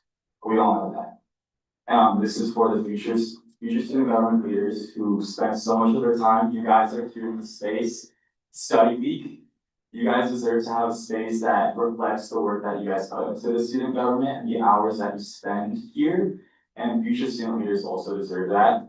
And so that's what this is for. It's for them. It's for the future constituents. It's for all of those things that we've been talking about. So. Senator Navarro, for the record, I just want to quickly state that I do support these bills. I feel like we're starting to go in circles now, saying that we're spending money to spend money, but clearly that is not the deal. I think we already got the cost breakdown. We have so much money in our IBA, and the IBA is there for long-term projects and long-term investments, which is exactly what this is. Just to echo our president would say, just because I was already going to say this, it is also for our future senators. I do love that it has even a warranty, because we have so many chairs in there that are broken that, you know, we sit in and we're like, oh, it doesn't, I don't have like seating back here. But I also just have like a general question, like from the beginning. Are you also planning to get chairs from the chambers or the chairs? Sorry, I was trying to do the math in my head. You said 35. I don't know how many that is. Yeah, the chair count of 35 was just for the Senate chambers and the conference room. In researching this project, I definitely ordered a handful of new chairs from Office Depot to like test out chairs. And I was always like, well, then these are upgrades. I was like, oh, I'm not just wasting money to like try out chairs. I ordered a bunch and like built a bunch. And if anyone who sat in director chambers would be like, where'd this chair come from? It's because Marnie was testing out chairs. So, which gives us a little leeway to get rid of some of the ones that are broken in there. And then there are upstairs, you know, a handful that are like in decent shape. So it's that balance of like, does that space warrant adding on more cost for the more expensive chairs, or can we like make it still look presentable with the better chairs that we have now to cycle out of those spaces, the brand new chairs that I just bought, etc. It's that like balancing act. That was why we didn't fold that cost into there, because it did feel like, okay, now this is getting inflated. No follow-up. Yes, Senator Roman is up the record. I also just want to ask, I don't know if I missed this, the timeline of this. I was just wondering like if this passes today, when we would see that. Yeah. Okay, it would definitely be this fiscal year. So here's if it passed today, we would probably buy the chairs from Office Depot and the Amazon banquettes like this week. Because once it passes and it's signed, the legislation is signed, we're allowed to spend. So the things that we could just like, I can just order with my P card, we would probably do and like do over winter break when it's not so busy and I can just replace. With the furniture company, it's a little more complicated. These are not like things that are just sitting in their warehouse. They have to be like fabricated. They do no work until we accept the quote. And they have a standing purchase order. So as soon as this passed, your business manager would then start the purchase order product process with them, and then we would get a better timeline. But it would be a purchase in this fiscal year. My hope would be that it would be mid-spring. But it would really depend once I can't get they can't give me a timeline until they know when we're gonna approve it. And they can look at their slate of projects and tell me when they can fit us in and when they can get things fabricated and all that stuff. But it would definitely be like this fiscal year. Director Hill? I'm Director Hill. My input on this is I think this could be very beneficial as, I think a lot of students actually do come into this space, whether it's, even for outreach hours, you can tour our space. So this is not like a private area where people, it's just for like the directors or people within CSUN. This is a place that, I've brought people in, I had meetings with other people as well. And also like, when we bring in new interns, this is a space that they will see. And I feel like having a more professional space, just represents CSUN even more. I think having a proper layout with new desks and stuff, we can kind of also start to use they said we can start to use this area a little bit more efficiency, better and stuff like that. Even for future ideas, I know, I don't have any specific ideas, but like better, sturdier desks, we could probably do some more, events as like operations, whether it's like, we have some kind of like, games going on in there, but right now, because the tables are folding and foldable, there's nothing much you can do, so we tend to like use the Senate chambers. So I think with new tables, new, like a new layout in that room, we could do so much more that will help, see like us members and as well as like, just do better, just attracts more people to wanna come to CSUN as well. So that's fine. I would also add to what, Director Eo was saying is that not all programs that CSUN does need to be for the entire student body. Sometimes you put on workshops that make sense for our design for a smaller group. Right now, you pay for space in the student union to do that. If you have nicer spaces upstairs, you more likely do some of those smaller workshops upstairs. Because it would feel nicer and you wouldn't have to pay for the space that we use from SUS, because you all do not get student org pricing, you get department pricing, which means even just to rent the room, you're paying like $30 plus then you get the projector, like that all adds up. You would do more programming in the space. You all don't plan programs in there now, you just don't. But I think you'd be prouder of the space and you would plan some of those smaller programs in there if you had it. Can I add a little bit to that? But I was just gonna say, I totally agree with that. There's been a lot of times within operations where I was like, yeah, this room is way too small to do anything, or like there's not enough chairs or anything like that. So that's why I would resort to renting out things. So I totally agree with that. Senator Burns. Senator Burns for the record. So, okay, I have two questions. Sure. So, do the chairs have headrests, like where you lean back, and if will it support your head or no? Yeah, they're pretty tall. They're kind of like the ones you have in there now that are like executive height, not like this height. Okay, perfect. I mean, it depends how tall you are. They're not gonna like totally, but yeah. And then when was the last time we changed our furniture? Or like the last two times we changed our furniture? Cause I do like the warranty, but if we change our furniture every like 5 years, is the next place we give it to gonna keep that warranty? You're not gonna replace it. Like, this is an investment piece, especially the tables are what's most expensive. Those aren't going anywhere. Like I said, it's similar to like the desks that exist in the executive offices. Those are originals of the building. This building is 25 years old. And they're not in a place that need to be replaced. Those are investment pieces. The chairs, like any piece that's gonna get wear and tear, like it's never gonna last forever. That's why having ones that have a warranty is my recommendation. Those chairs that we have in there now are probably 6 or 7 years old. Some of them are okay and some of them are very not okay. But you all have never had an intentional like design of that space. It has always been like, oh, the only time it's been redone is when Susan's gotten rid of newer old furniture and we've been like, oh, let's get rid of this really old furniture with slightly less old furniture. That makes sense. So do we know if our current chairs have the warranty? Oh, they definitely do not. They No. definitely do not. Those are Office Depot chairs. Thank you. Yep. Senator Brooks.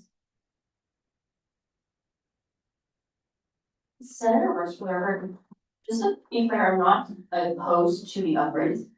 So seeing that, and that we're going in circles, I motion to amend Executive Bill 5514 to read, therefore be enacted, CSUN shall provide an amount not to exceed $39,113.84 from the interest-bearing account budget line for the funding of the CSUN Senate Chambers and Directors Chambers tables, chairs, and fixtures.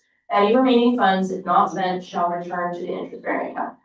Just understand that's this number 2, right? Yes. Okay. Is there a second? I second.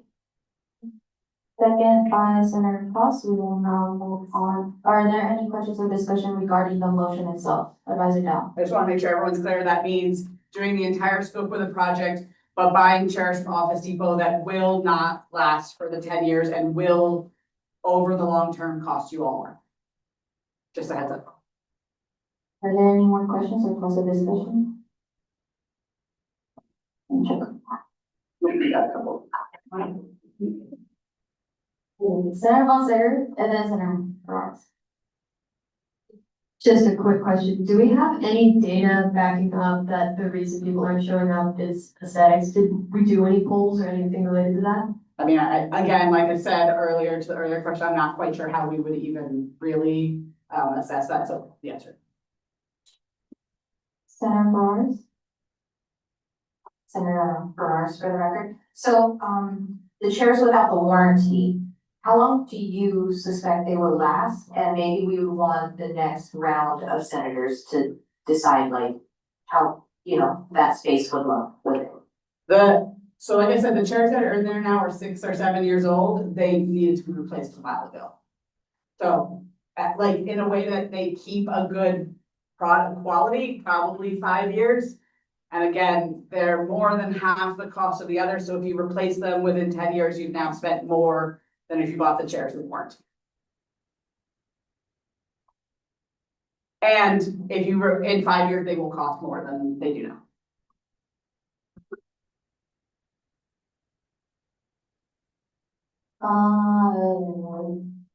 Senator Cross. Along those same, Senator Cross for the record, along those same lines, how long do you think the more expensive chairs would last? Because after 10 years, there's not a warranty, so if we bought them again, I almost think it would end up being about the same price. So a warrant, you can replace the chairs before the warranty expires and then it renews. Oh, I mean, a warranty works if the chair is damaged, broken, etc. We can't just at 9.5 years be like, oh, replace them all. Then you have to buy. Then the warranties only cover damage, disrepair, etc. You wouldn't replace them in those 10 years because if they were not in great shape, you would just use the warranty to be like, hey, it's damaged. And replace it that way. So the answer to your question is 10 years. But if you have the less expensive chairs have to be replaced in 5 years, you've now bought them twice in the time that you would have that the other ones would have lasted once. So when we don't have an armrest, or when the back of the fishnet is off. Or it's leans like this and some of them you're tilted and weird, they all have their own quirks. Senator, Vice President Solana, Senator Villasana. Just for context, sorry. In my opinion, I think it would be best to go with the option that seems a little more expensive now. I have been in CSUN for almost 3 years now, and y'all have no idea how many chairs I've seen break in front of me, and it's really they're very cheap. And when we first started working on this, I was really opposed to the expensive chairs. I was like, there's no way we're gonna pay that much money for chairs. But then if you really think about it, like we're gonna spend more money having to replace the chairs that are being that are breaking every like 2 or 3 years. So my recommendation is to go with the most expensive chairs. They are very like better quality, and from someone that has been here for a few years now, the chairs that we have right now, if we keep replacing from the same company, they're gonna keep breaking, and we're just gonna like spend more money than we would just like once buying like the most expensive chairs, the most expensive option. And to add a little context to the chairs, the original pricing that they came back with was like $1,200 a chair. And we're like, this is out of our price range. We're gonna just take them out of the quote. We're gonna have to get them from Office Depot, to which they were like, well, we can try to get you a more affordable one. And I was like, what's a more affordable one that already like is being utilized on campus that like is holding up well and we're seeing like.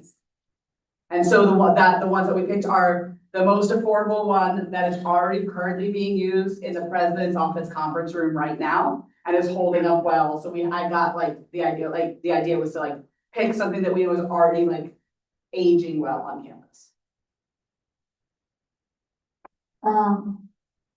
Senator Beals, thanks again for answering all of our questions. Senator Beals, for the record. I too was in the Ways and Means meeting as well, and I have been thinking about this since. And I just want to say I understand that this is an investment for the future, so I'm not really concerned about that. But just because it takes up almost 10% of our IPA, I would feel a lot more comfortable doing this with specific knowledge as to how this would benefit the student body, such as a whole on the matter. Like I think we have important for field conveyances over the summer, if I remember correctly, just asking people how they would feel about certain things, or I guess in this case, how they would feel about the furniture in the offices, if they would be more likely to visit the offices if they had furniture. I mean, what I would say to that is like, I'm gonna guess and you'd be like, yes, data is always gonna be better, but there's 27,000 undergrads. You're not like 27,000 undergrads are not gonna have like an opinion on our space. So I'm just not sure how helpful like a widespread survey would be in the conversation because they don't know what the space looks like. It's in like they have no context. Like the wheeled conveyance is like everyone's walking around on campus, everyone sees like that is an issue that like everybody's got an opinion on because everyone's going around campus and seeing what's happening. While as much as we would like more students coming, like there is not a context for students to understand what we're trying to accomplish if they've never been in a space and have no like, they've never seen a space. So like, I'll yes, and you'd be like, yes, data is always helpful, and I'm not sure we get meaningful data one way or another on this. And just to circle back, now we are in discussion for the amendment that Senator Brooks has made on moving forward with the second option. Well, I also want to suggest that, sorry. President Abuzin. President Abuzin. President Abuzin, for the record, I also want you guys to be confident in yourselves and that you both are elected officials, you guys represent the student body as well. And so obviously you are here for a purpose and you guys are here to represent your constituents. And so again, if you think that this is something that is beneficial to them, then obviously you would vote in favor of it. If not, then you won't. But you can't survey for every little issue. You have to be confident in the fact that you were elected to represent your constituents and your constituent groups. And so we can probably infer, especially again, I'm gonna go back to it, since we don't keep the space very well, we leave napkins and crumbs all over it, that when we do upgrade the space and we have nice tables and nice chairs, that we are gonna be more respectful of the space. And if we're more respectful of the space, we're more likely to invite people to it as well. And so I don't invite people up to the CSUN Senate chambers because I expect it to be a mess. And I don't feel like I should have to clean up before I invite a constituent up there, and so I don't invite constituents up there. I'll meet them in other areas of campus because I know that it probably is gonna be a mess if I go up there, and I don't want students to have a negative perspective on what we do. And so that's what this is for, is to again, elevate the space, show more respect for it. And we can infer that students and you all would probably have more people up there. AJ there has.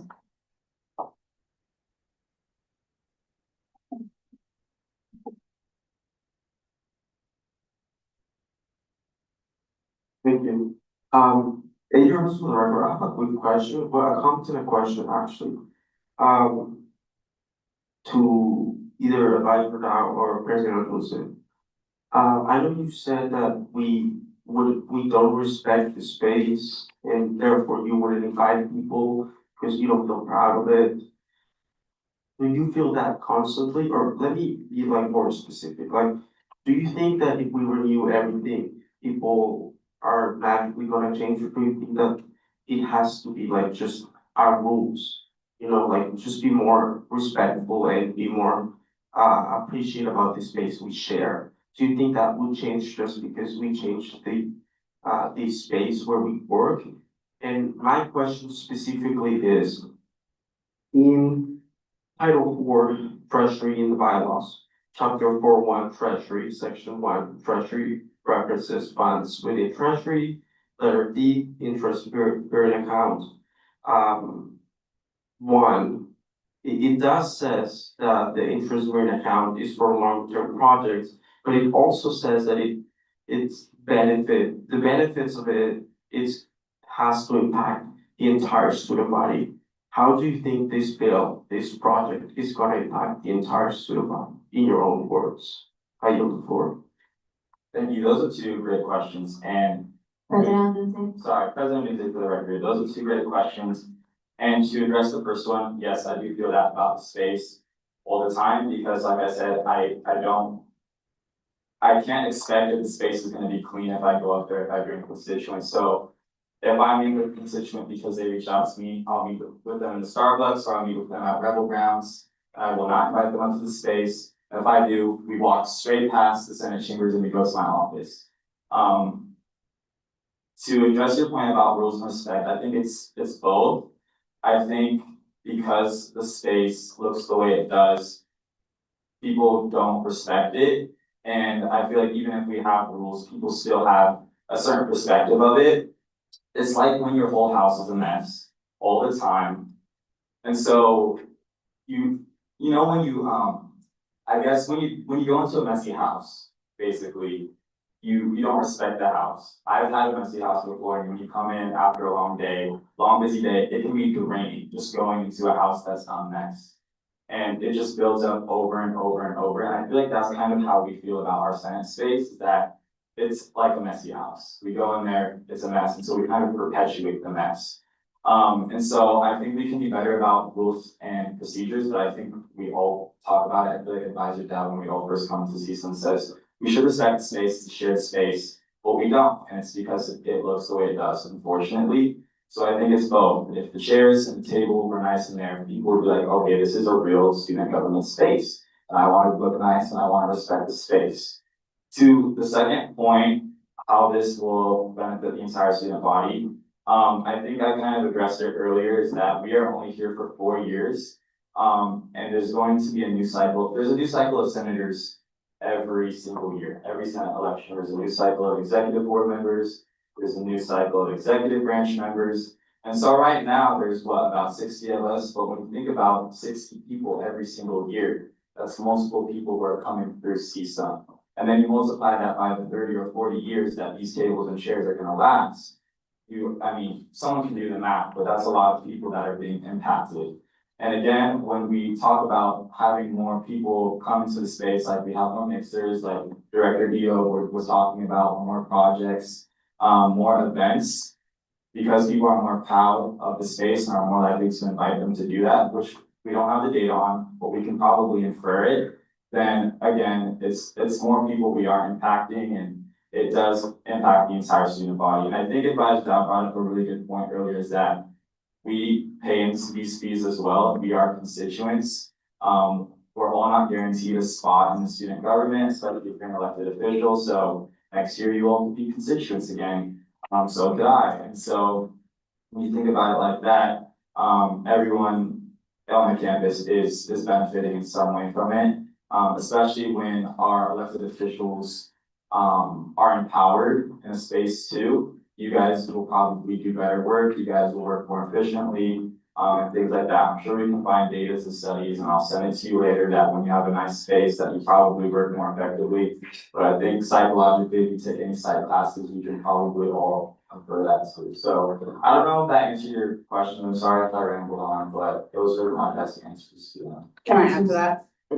I would also remind you all that you represent the entire undergraduate student body. So from a 30,000-foot lens, anything that improves the operations of CSUN benefits the entire undergraduate student body.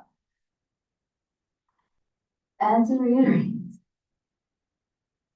we are discussing whether or not the motion to change it to the 39,100. The second option. So discuss whether or not you agree with the motion. Okay.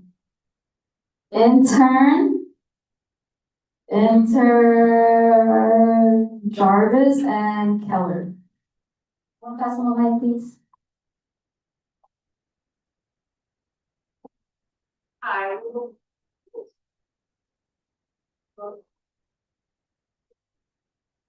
Hi, we're both legislative interns, and, I think the name Senate Chambers also, like, it holds a lot of expectancy when walking in. It sounds super professional. And then, like, my first time going in there, I know I was expecting something, not like crazy, but like a little bit more than it is. Not to.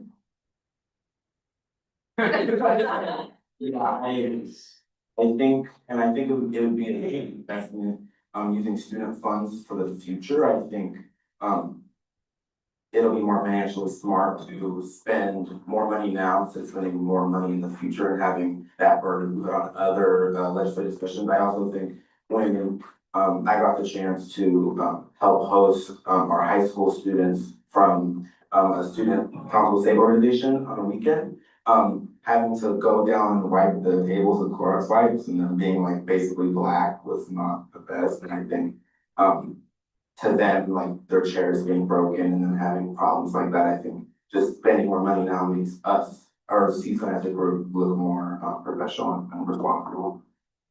And additionally, we're both at the NSA mixer, and I think it would just have a better look on our student government overall if we had a more professional setting.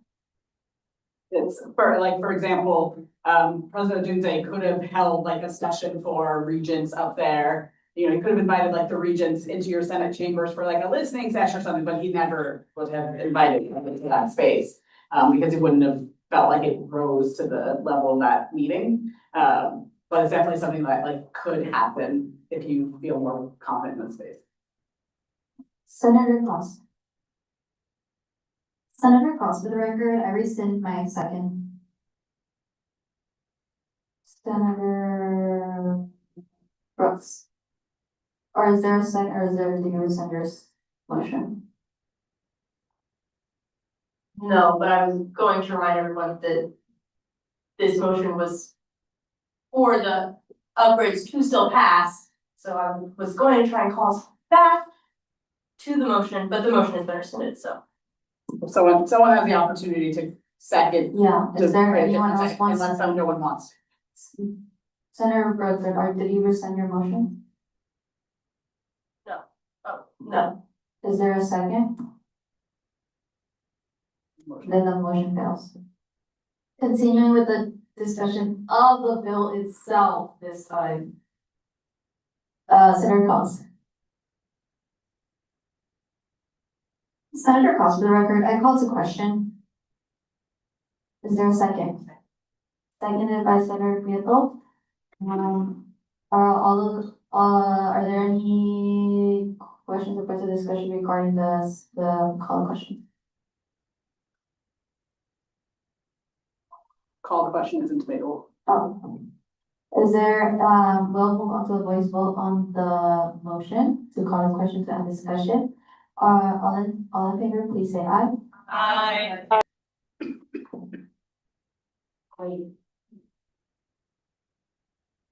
We have to, You do have to vote, but you just can't, it's not debatable. You don't open it like no, discussion. the bill itself, do we have to choose them?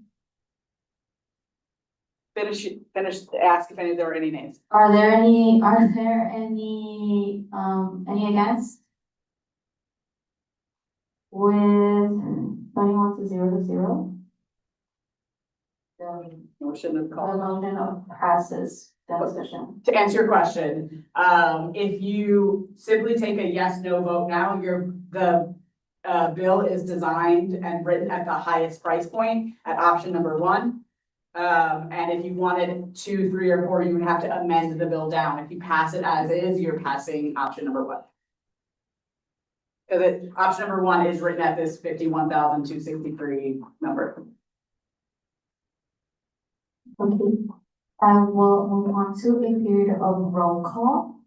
Senator Cross. Nay. Senator Maldonado. Nay. Senator Taylor. Yay. Senator Navarro Mendoza.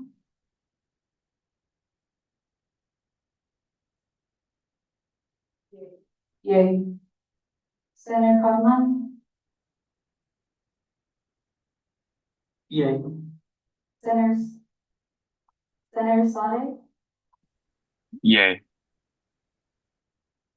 Senator Hinkins. Yay. Senator Leff. Yay. Senator Prieto. Yay. Senator Morales. Nay. Senator King. Yay. Senator Cameron. Yay. Senator Brooks. Nay. Senator Beals. Yay. Senator Briones. Yay. Senator Yellington. Yay. Senator Goodman. Yay. Senator Puy. Yay. Senator Martinez. Senator Mohan. Nay. Senator Malzheimer. Nay.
And our, write it down. Just for clarification, is it majority or 2/3? 2/3 of the seated center. How many seated senators do we have right now? 23, or in the room? Seated. Seated 23. Yep, so it would be 2/3 of 20.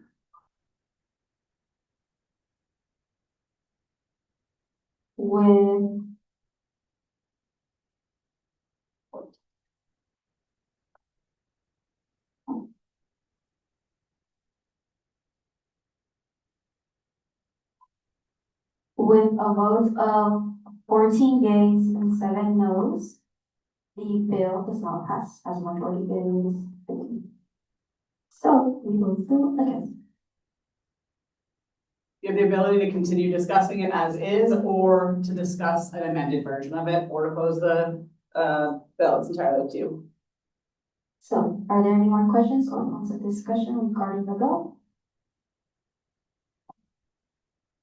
Enter Coleman.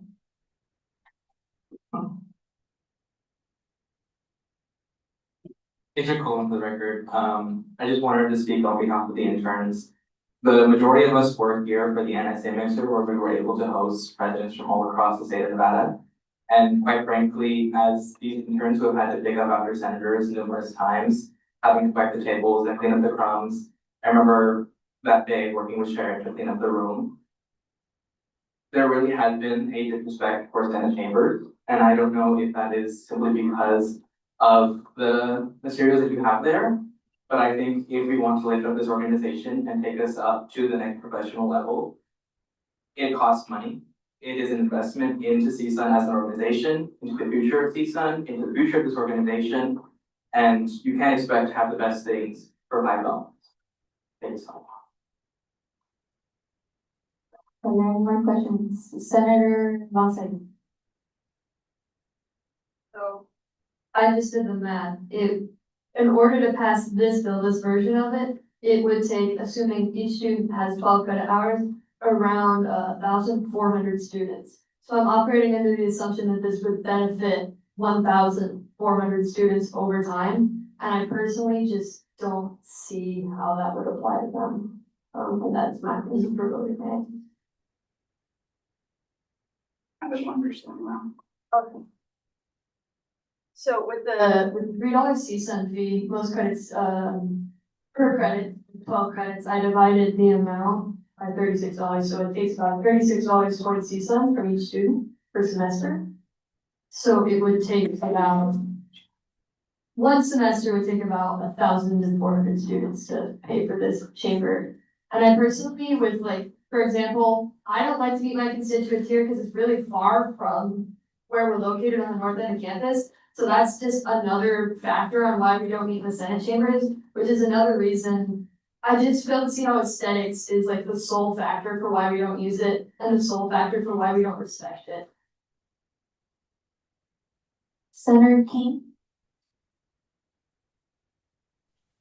Yes, I just had a question. I know it's not really feasible to do like a survey on the majority of the student body, but would it be possible for us to do something like postpone this until our next meeting and send out a newsletter so that any students who are opposed or do take issue with it at least have a chance to speak up about that?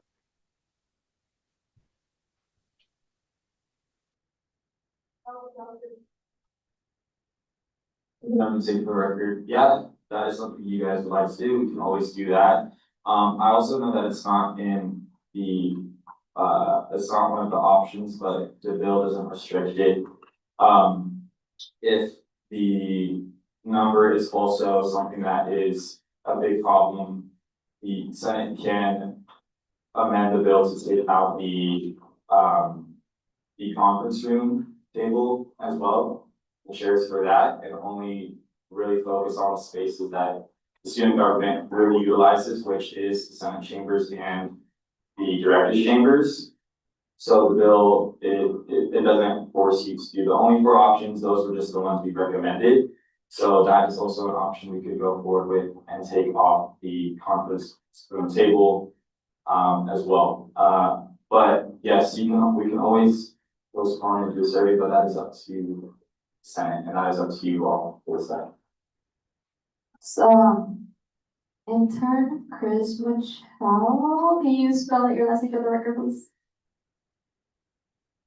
Oh, okay. Intern Muchow, MUCHOW for the record. I am the Ways and Meats intern, and so I feel like out of, a lot of other people, not just interns, but also senators in this room, I can use some of the spaces that are being discussed in this bill a lot more. And I will say specifically to the point of whether or not it benefits more than 1,000 students on campus, I would say absolutely 100% it does, because one of the main functions of these rooms is RSO funding. And so RSOs on campus are the main way that our students are able to interact and do great things. And when we treat the space that we host RSOs to discuss funding in, when we treat that space, neglect it financially, and don't refuse to upgrade it and allow it to just be a professional space, then we can't necessarily expect our RSOs or our students to perform at a professional level. So in my opinion, on top of all the other points that says that this is an investment for the future, it just makes sense because it's literally like, this is directly affecting like a lot of the RSOs and stuff that are coming on campus to request funding. For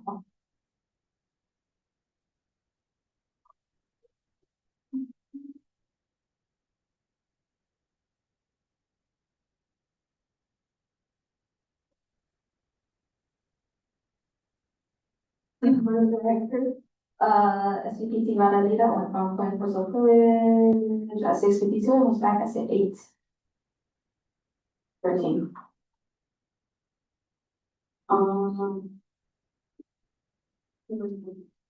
Hold on, okay. President Dulce, and then I'll go Maldonado, and then Fields. Thank you. President, thank you for the record. I also really think, I'm sorry, it's been a long day. It goes to show, how impactful this bill is that almost all of our interns have highlighted how this would elevate the student experience, the future of CSUN. They have voiced that they support this, and I really think that goes to show that they think that this is an investment for them and for future interns too. And so I really appreciate you all for being confident enough to speak up. It's hard. I think it's hard all the time. So thank you guys for speaking up when you think it's important. And it goes to show you how important that they think this is, that they spoke up on this agenda item. And so I also want the Senate to reflect on that too. Senator Maldonado. Senator Maldonado, for the record, similar to what Senator Brooks said, I don't think anyone, or at least me, is completely voting no on it completely. I just think it's kind of an issue when you're talking about neglecting the space itself, but I think that we have so much funds in the IBA, we're kind of neglecting the funds. And rather than putting it to use for their constituents and doing something that enhances the campus, we're putting money into this. And I think that's where the main issue comes from, is we have been neglecting that fund in using it in the ways that we should, which is better constituents. And I think we would be much better or much more in support of spending $50,000 if we spent even close to that to enhance the campus. That makes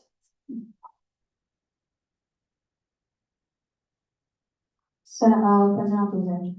Yeah, I think that's a really good point. But also our $2 million budget, that we have annually goes straight back to students. I think we have, what, $255,000 in scholarships, we have almost $500,000 in sponsorships, and we have $620 something in, RSO funding. So the majority of our budget goes straight back to students, and this is a fraction of that. And so I think you make a really good point. I do think we can use the IBA more responsibly. I know that there's a lot of IBA projects in the works currently. So I think that's a really good point, but I also wanted to address that our budget that we work on every year and that we're currently using right now, the $2 million goes straight back to the student body, affecting them in their lives. Senator Fields. I also genuinely appreciate the input given by the interns. My main concern was how this would benefit the student body, and you guys all proved that it certainly would, especially because I know that more and more people are applying to become interns, especially this semester. But to build on the point by Senator King, would there be any way to include those research studies that President Odunze mentioned in the newsletter that we would send to the students if we take hold of this bill?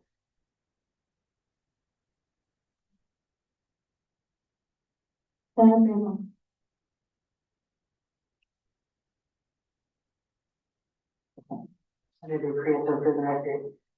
Just wanted to kind of a little bit just talk about, I really thank the interns for speaking up about the issue. And again, from someone who is a part of the Ways and Means Committee, I really do see the importance of making a space like Senate chambers look what CSUN represents, which is, after all, the student government that is designated as one on the state level. I am under the impression that I believe a lot of our money, and I support the war teachers, the tables in the Senate chamber. I believe that should be our #1 priority, and that's kind of where I stand, that space should be the space that receives the upgrade, because that space is what the people use, not only for interns, not only for RSO funding, that is our space. I've also been in the conference room, that space, although it's not up to what the renovation would do, I also see it still as a functional space in comparison to Senate chambers. So that's kind of where I stand, that I would support all the upgrades to the Senate chambers. For the record, Senator Young's our point of personal privilege at 8 yeah. May I add to that? I'm never gonna discourage you all from the way that you choose to communicate with your constituents. I am gonna say that I think you can tell from this discussion that there is a lot of nuance to this, which is very hard to convey in this much space on a newsletter. Not that I don't think our students can understand what's going on, but if your newsletter is just like, hey, CSUN wants to upgrade their furniture, should we use your money to do it? There's not enough nuance in there to give context. So that's what you all want to do. I highly always gonna support the way you want to communicate with your constituents, but I don't know how useful that communication is going to be with lacking the nuance and detail of this conversation. That makes sense. But I will, always gonna encourage you to disagree with me. Senator Brooks?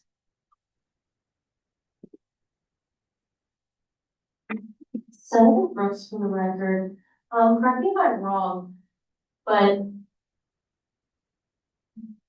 didn't this bill need to be seen before the end of the semester so that the quote didn't run out of time to use that quote? So would like tabling it even be an option to get those studies? Okay, let me talk about, I'm gonna expand a little bit on your question. So the way all quotes work basically for furniture companies, are like, this is your quote for 30 days. We've actually already passed that. We're within like a week or two. So my likelihood of it going up is not by a lot. I will say a lot of companies are basically saying that like they're gonna I haven't heard specifically from this company, but as a national trend, we're hearing a lot of companies being like, come January 1, we're going to, like, prices are gonna go up based on inflation and lots of things that are going on in the economy. So I have no idea. I could go back to them and be like, they approved it, and they might be like, yeah, it went up $200. They could be like, it went up $4,000. I have literally no idea. There is still some time lag between once it gets approved. Takes like a month to create a purchase order. I have no idea. The university basically has rules that like you can't prepay for a project that hasn't happened yet just to fit it into your fiscal year. So I don't necessarily think if you table it till January, like it's not gonna happen. I do think you do run into some timing challenges the further it gets tabled. One, I do think it is a possibility that your quote could increase, and also if that happens, there is some leeway in the budget that we could cover it with this bill and take the benches out of like office supplies. So there's a little bit of leeway there. A little bit of leeway there. But overall, what will happen, I think, bigger picture is that fabrication, ordering, the more we push this off, the harder it is to then get it completed and delivered for us to pay for it in this fiscal year. And then we run into some bigger challenges. Significantly bigger. Mr. Valito? So, we have a new senator that walked in. The past 15 minutes, so he's in the hospital. Let's stop. Senator Mossad. And then Senator, I motion to postpone Executive Bill 5514 to the next meeting, which I believe is unspecified at this time. January 26th. So, where's my phone? It is. You see 26th. Yeah, January 26th. You wanna add it to the motion? I motion to postpone executive bill 5514 to January 6th at 16, 26th at 16. Are there any seconds? You just said it.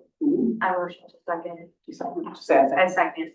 Second by Senator Mohan. Now, are there any questions or points of discussion regarding the motion of postponing it to January Monday, 22nd? I'm gonna give you all some general advice. Anytime you postpone any bill, there needs to be a clear plan of action between now and when you postpone it to. Otherwise, the postponement is just like, we will want to deal with this, I will deal with it later. There has to be a clear action plan, that I would encourage you all to develop, like, what do you, as a group, feel needs to happen in order for this to be a better time to discuss this in January, other than like, I don't know, let's push it off, you know what I mean? Are there any more questions? Senator Brooks? Senator Russo, are there any discussion on the motion? Personally, I don't believe postponing it is necessary. I believe a potential motion to change which budget option we're going with is. Question, two points of discussion regarding the motion itself. Senator Mossad? Personally, the purpose for, postponing was to speak with more constituents and try to get a grip on what the student body is, and maybe not newsletter, maybe more in personal way, but I would prefer to be able to talk with more constituents and feel, what their thoughts are, describe the nuances and. Senator King, do you have to add or to the discussion of the motion? Yes, I would be in favor of postponement, just as was just said, in order to get more feedback. And like I said, at least put the word out there so that if anyone does pick it up and want to bring something to the next meeting, they at least have the opportunity to do that before we decide to pass the motion. Are there any more questions regarding the motion? Seeing none, we will move on to a roll call vote. The approval of postponing the executive bill 5514 until January 26th. Senator Cost. Nay. Senator Maldonado. Yay. Senator Taylor. Nay. Senator Navarro Mendoza. Yay. Senator Kaufman. Yay. Senator Sade. Nay. Senator Hankins. Nay. SPPT. Nay. Senator Lynn. Nay. Senator Prieto. Nay. Senator Flores. Nay. Senator King. Yay. Senator Cameron. Nay. Senator Brooks. Nay. Senator Beals. Yay. Senator Briones. Nay. Senator Yellington. Nay. Senator Goodman. Nay. Senator Bowie. Yay. Senator Molina Solis. Yay. Kirby. Yay. Senator Mohan. Yay. Senator Monsetter. Yay.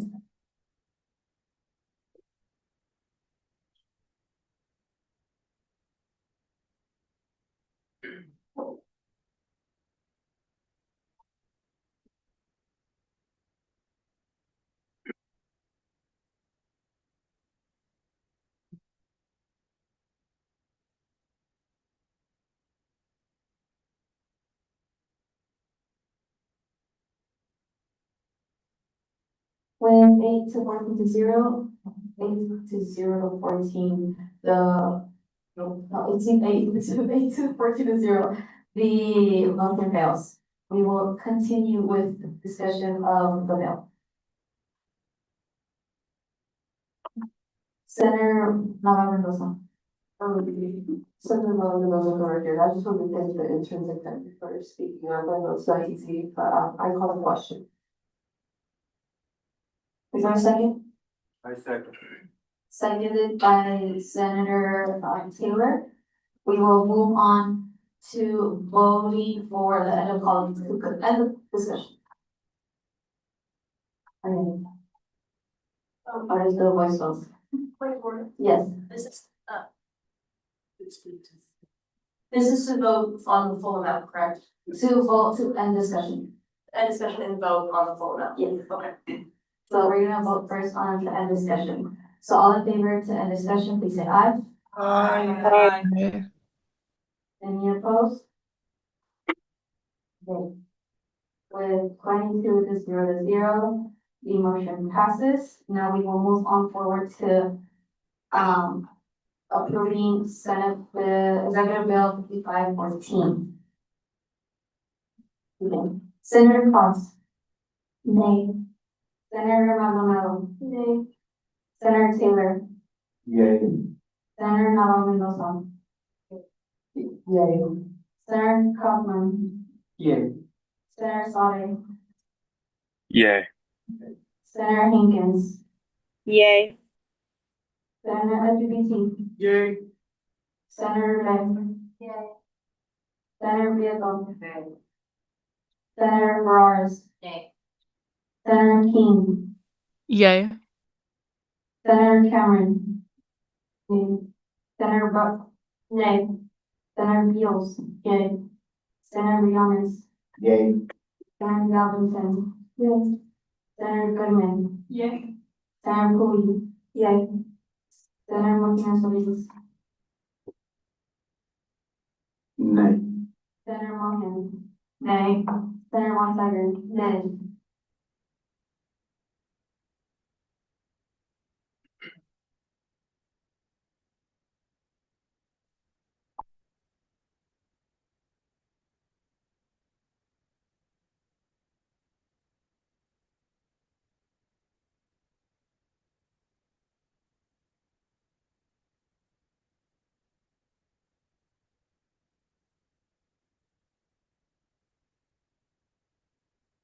With a vote of 14 yeas and 7 nays, we will continue the session. That's only 21, there's 22 still.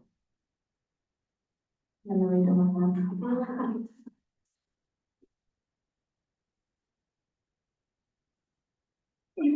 Two present. Voted for someone's present. Yeah, there's 22 present. Right?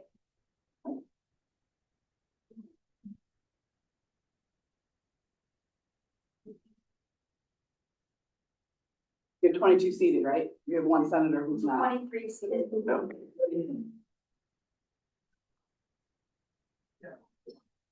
14 yeas, 8 nays. We will continue discussion. Are there any more questions or points of discussion? You find that up. So we can get going. Senator Beals. Even though I would have appreciated more time to just think about this, I think that overall, this is clearly a good investment into our students. Even though it is a lot of money and I was concerned about that, I would feel confident that, especially the point that Advisor Dow made, that like if we're more productive, then it benefits the entire student body internally. Any more questions?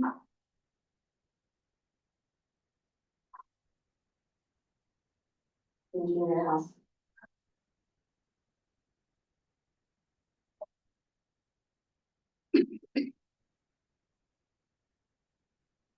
Agent Rose for the record, a quick question for Vice Dow. You mentioned before that the price of this project may change if the Senate doesn't decide today or were to table it. Do you think we have like, do you think the Senate has a strictly deadline? Like if they were to gather student voices from what I've heard in this whole discussion, do you think they would have time to present either like a poll or survey, just talk to their constituents before they actually vote on this item? Is there any strictly deadline that the Senate has to consider to vote on this item today. No, there's no strict deadline. I would say the only like time constraint would be, I don't have a timeline from the furniture company, how long the next steps take, which means to fit it in this fiscal year, I will try to push them to get it in and done in this fiscal year, but I actually don't know the feasibility of that. So if I push it now, like if you all approved it now, I feel really confident that like that will get done this fiscal year. If you push it 6 weeks, probably, but the longer you push it, the less confident I feel about that timeline. So. And just to respond to you, I'd like to make a little comment. That was what the intent of the previous motion was for, and the Senate decided not to do so. Senator Taylor. Senator Taylor, for the record, this last week before the Thanksgiving holiday, Denise Blackman, she put on a Friendsgiving in the Senate chamber. My wife came up and I get black microphone. It's off, it's still. I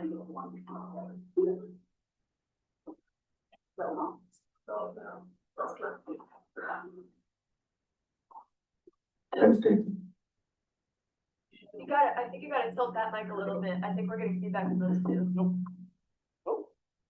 testing.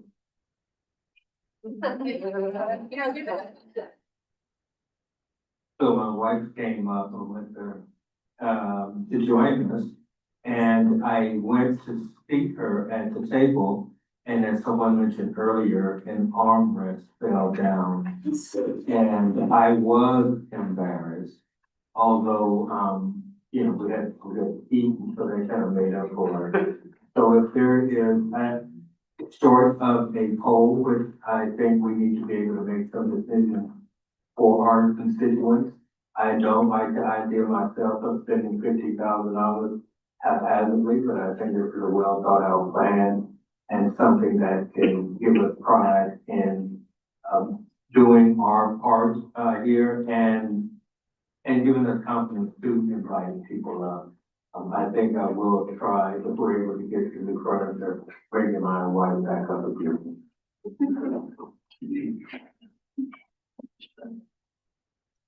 Are there more questions or further discussion? SPPT. This is totally not related to this, and I think that you guys are having great discussions, and I super appreciate that. And I do hate to be this person too, but we do have like 19 interns waiting for their celebration that are happening right for Sunday. So like, I don't want to put pressure on you, but like, we need to like actually come to consensus, because I'm waiting for them to do their event, and you know, they've been working on semester report, so just be a little mindful, since we are all talking about interns, let's be able to appreciate their time too. Thank you. Intern Jarvis. I also do think it's worth noting that we do post our agendas and the public 2 weeks in advance. And so it's not like it's totally like coming out of left field that no one could know about this, that this money is being spent.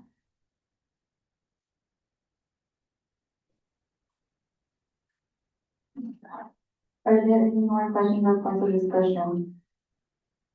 I make some just general advice, since you all are a little bit out of impasse. Let me kind of tell you some suggestions I would usually make when you're at an impasse like this. So here are your options. Keep voting, and if no one who's voted no and giving any inclination of changing their mind, you're kind of spinning your wheels. Somebody would needs to, if someone who voted no believes that there is a version of this that they would vote yes for, then I would recommend that they make a motion for that version. And maybe take just a general temperature of the room. Is it a no flat out from our no's, or is it a not this version, but there's a version I would vote yes for? I would encourage you to kind of take a little temperature check for that. I would encourage you to take a little temperature check for that, so that you have an idea. of like a path forward. Cause if the answer from all the no's is, there is literally no version I'm gonna vote yes for, then I would say it fits. But if there is a version that our no's are gonna vote for, then I would try to work towards that version if I were you. Are there any more questions about you?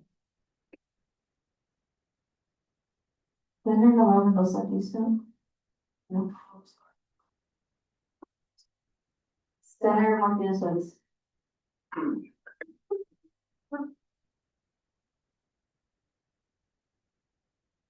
Motion to change it, therefore be enacted to, therefore be enacted, CSUN shall provide an amount not to exceed $39,113.84 from the interest-bearing account budget line for the funding of the CSUN Senate Chambers and Directed Chambers tables, chairs, and fixtures. So again, that's the second option. Is there a second? Second. Seconded by Senator, this is Senator Perez. And we'll second by Senator Perez. And then, we will now move on to voting on the motion itself of giving the bill the total of to pay for the 3 spaces with office support chairs. Discussion first. So is there any questions or bunch of discussion regarding the motion? Just to clarify, so everyone knows, we're talking about all the spaces using Office Depot chairs instead of the warranted HP chairs. Okay. Okay, now we will now move on Oh, to. no, Senator King. Oh, Senator King. Okay. Yes, sorry. Thank you. Moot point, but just curious, how long does it take to assemble one of these chairs, if anyone knows? The Home Depot chairs? So, Yeah, I'm gonna answer that one. I'm gonna answer that one. I'll write it down. HB chairs come fully installed and delivered, and we all just watch them install everything. 35 chairs from Office Depot, gonna have a party, and we're all gonna build chairs. It will be mandatory. Yes, I mean, when I did it, when I built them myself, and I actually have experience building furniture, it still was like a good 45 minutes to build a chair. If you feel confident, sure, not everyone's gonna feel confident, so it's gonna be like an ordeal, and also it's gonna be a lot of DIY. It will be build your own chef list. Yeah, and they would likely be purchased over winter break, so that, yeah, hopefully before the next time it's a meeting in that room, we'd at least have new chairs, yeah. Senator Martinez. I'm 100% down for that. I wake up that night and I take part in engineers. building the chairs and stuff like that that they have to do sometimes, but if we end up doing that with, we need to have some mistake too. I'll see. I'll buy you snacks. Scholarships and grants, that's on money. Okay, continuing on, Senator Zay. Senator Lay, for the record, I just wanted to raise the point that not everyone in this room is a professional chair builder, and that's that. And so the quality and the longevity of these chairs being built by these individuals, they are going to differ. So for that reason, I am going to vote no on this option, just because I don't trust me or anybody else to build these chairs 100%. So it's It's like getting them from IKEA. They come in like a package and you gotta put it together. You're not like, fabricating the pieces, but you are IKEAing them together, yes.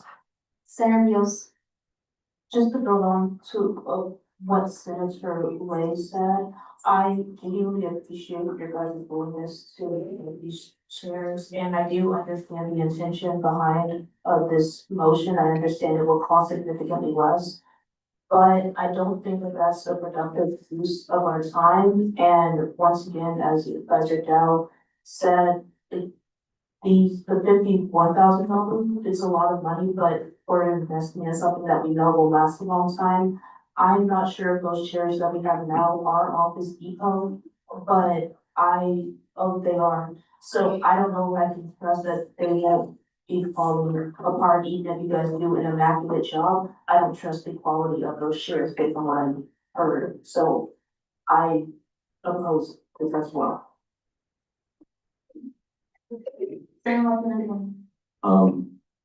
Building these chairs, I feel like it won't take too long if we all pitch in, especially because we could do them during our office hours. And if anything, I promise to build 10, if that helps anybody. Senator Cameron.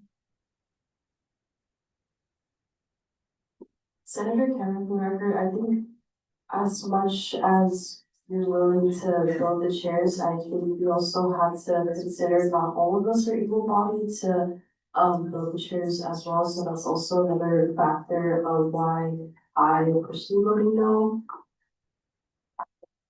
So you can see what chairs. Senator Brooke.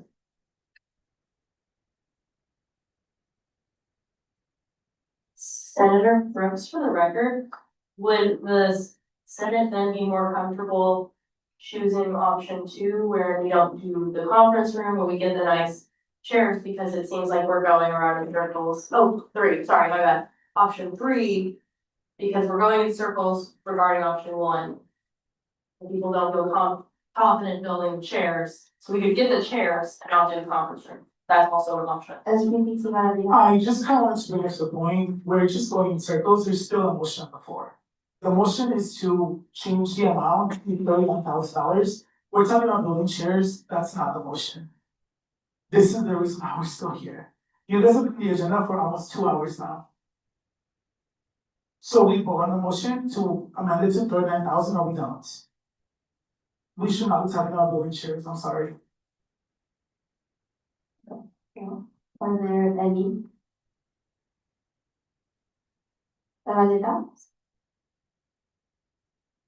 Oh, I remember, I had to think about it, like, it's late, it's been a long day. Okay, so. There is a world in which you could choose option 3.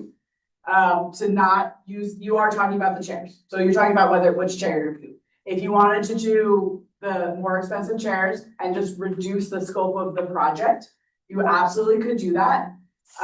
We could then, at the end of the fiscal year, if you look like you're gonna have a lot of rollover money, you could revisit the project and decide if you wanna take it out of this year's operating budget, because you're gonna have some rollover.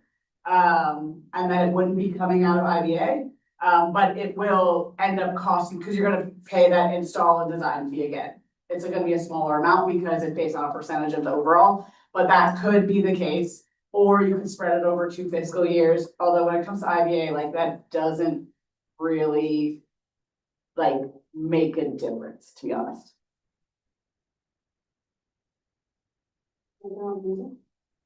Sorry, I'm gonna defer to, sorry. President Abunze, for the record, I'm gonna defer to Associate Director Ina, sorry, I apologize. Associate Director Munoz, for the record, I just wanted to bring everyone's attention to our fiscal year 2026 budget that the president sets in the beginning of the year. $146,000, to be exact, $146,000 and $250,000 of that budget is allocated to each and every stipend that we received. Each and every stipend that of the students' money and our money included that we receive and we are getting for our services, right? So I just don't understand. I understand the need for student input, but I don't understand why $50,000 to make improvements to our space that we use, that we all use, is a big issue. And I understand, like, oh, we can't justify that to students, but then also I guess, it's the same way in the budget that we allocate for ourselves and, our office expenses and just everything else. So this, this one-time improvement will benefit us for the future years. And if it's an issue of, oh, well, $50,000 is too much, I understand that, which is why we have, we're presented multiple options. And if you think $50,000 is too much, then let's go with the $39,000, but I just really wanted to bring that into everyone's perspective. Thank you, I have the floor. So.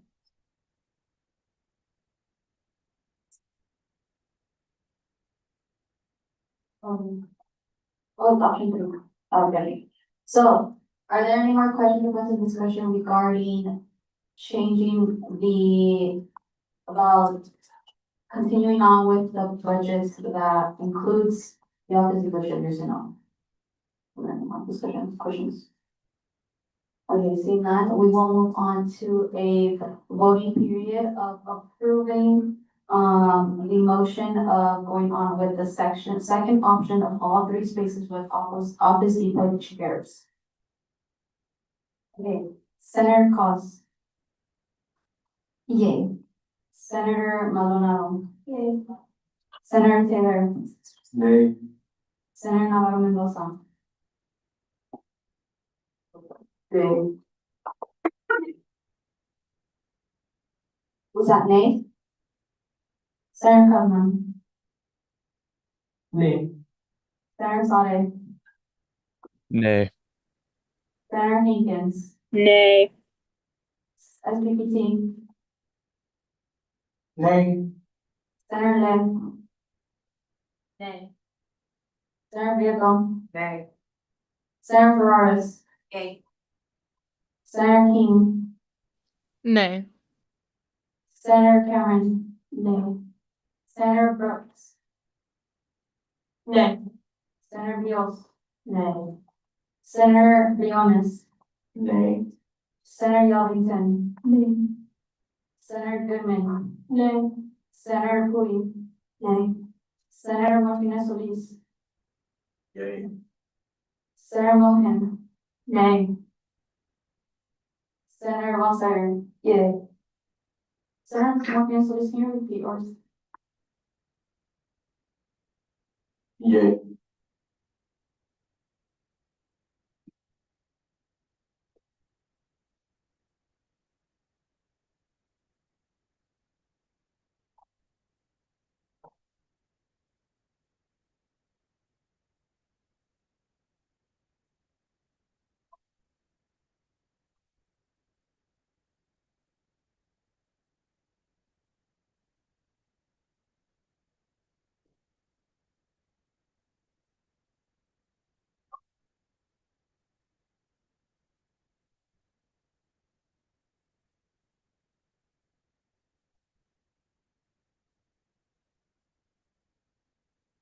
With a vote of 6 yeas and 16 nays, the motion fails. So we will continue, we can try, Okay, I'm gonna make a suggestion based on that vote and the conversation that happened before that. It sounds to me, as your advisor, like the temperature in the room is not to consider options 2 or 4 because they include the Office Depot chairs. That sounds like what was the deciding factor. Please disagree with me if I'm incorrect. So then I would encourage you all to refocus this discussion on option 1. Back to the whole thing, seeing if anyone who voted no has had a change of thought. Or option 3, which is still using those more expensive chairs, but just limiting the scope and taking the conference room out of it. And maybe considering doing that at another time. Senator Bill. Senator Prince, for the record, I motion to amend bill, with 55-14 to read, therefore being enacted, CSUN shall provide an amount not to exceed $36,991.44 from the interest bearing account budget line. Second. Seconded by Senator Martinez Solis. Are there any questions or further discussion regarding going on about the option of Senate and Directors Chambers only with the HP chairs? Senator Martinez Solis. All action. No, we're the motion, first motion. Senator Briones. Senator Briones, for the record. I just wanted to pose on this option, especially because I don't know about you guys, but recently, this past semester, the Senate chambers has been a little packed, and it's a good thing. We're all working, the internship program is growing, so there's a lot more, action and work done in the Senate chambers. I personally have been starting to use the conference room to have meetings. Just one example is I had a meeting with intern Maddie Jarvis. And we got a lot of work done and it was just more quiet and when I like to have meetings, I like to have a more centered like focus, so which is why I do still think we should still use the conference, I think we should really improve the conference room because for me, I think the only reason we kind of lean away from it is because just like it's a little dead in there.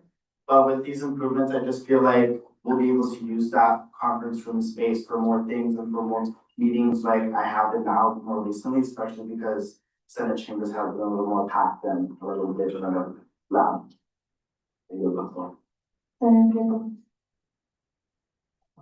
Senator Griffith, I kind of want to talk again about the fact of the Senate chambers is our place of business. That is the place where we conduct our business.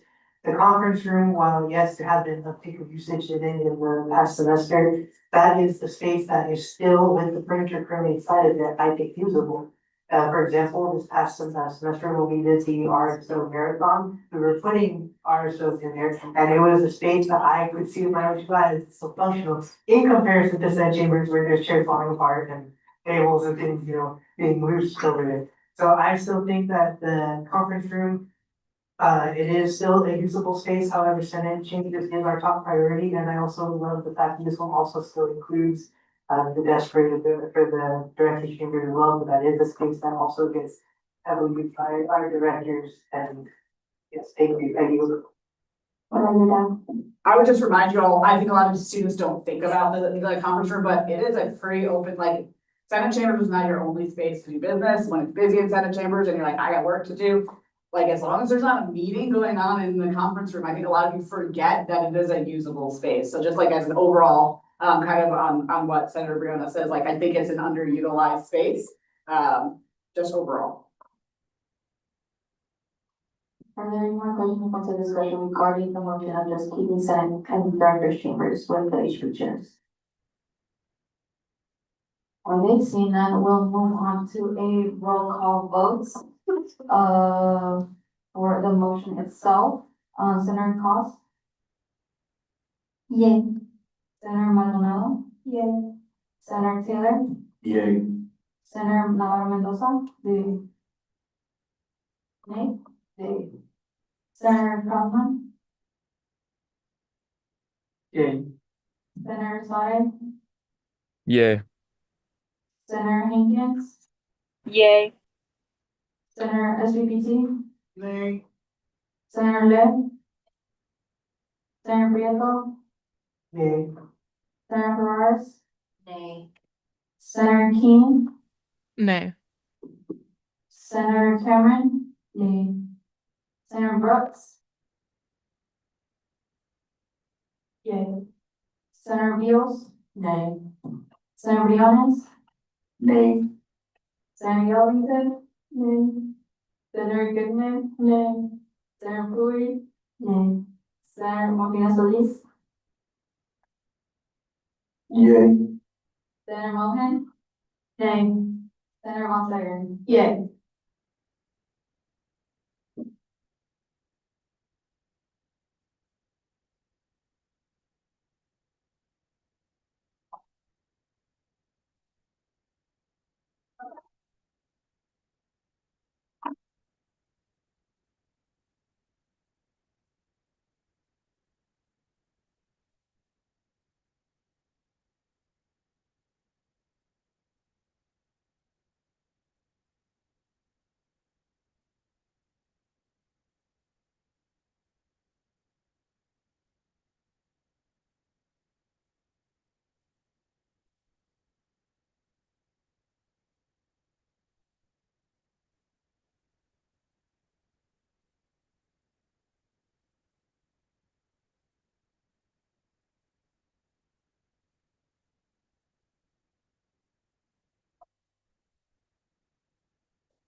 With a vote of 10 yeses and 12 nays, we continue discussion, or the motion fails. Okay. We really need to come to consensus because those who do not approve of everything or any of the options that we have gone through, voting for Senate chambers and HPV chairs, we disclosed discussion that we don't want any of the budgets that include office depot chairs. So those who are going against it or doing vice versa, changing your motions, speak out and try to find a middle ground, or like Advisor Dell said, maybe this is not your perfect bill. So let's build it. Advisor Dell. Okay, if this kind of sounds like I'm contradicting myself, I apologize. There comes a point in which conversation is no longer productive. So as your advisor, here's my suggestion. As much as I would like to see this be figured out tonight, because of those time concerns I talked about, I don't think that you're, by postponing it, that you're like killing the bill or like this is completely off the table. I do think that you hit the point where I'm not sure that we're continuing to have productive conversation, and I think people are just like feeling frustrated. So here's my suggestion, and you can absolutely be like, that's a stupid suggestion. But my suggestion is to take one last vote at the bill as it was written, and if it does not pass, table it till January, reflect, think about it. You might have a new senator by then, you might have another senator at the table, there might be different feelings after a month of it, you just never know. But at this point, either it's gonna pass as it is or it's not, and I don't know that we're continuing to like be productive in the conversation. So as your advisor, that's my recommendation. Again, you might disagree with it, you're welcome to. Question, Senator Cost. Senator Martinez. I do like the recommendation that Advisor Marnie did give. I do wanna just clarify if also if it's like too much money for a lot of people too. Cause I do think it's a little bit too much money. There's also the suggestion of just removing the desk for the directors.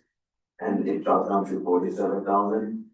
But on that, I would also just want to just do one more call of action and then go with the advisor themselves. Suggestion. Senator Cost. Senator Costa, Representatives, actually exactly what I was gonna say. I feel comfortable voting yes on this bill. If the director's chambers desks aren't on there. Advisor Downs.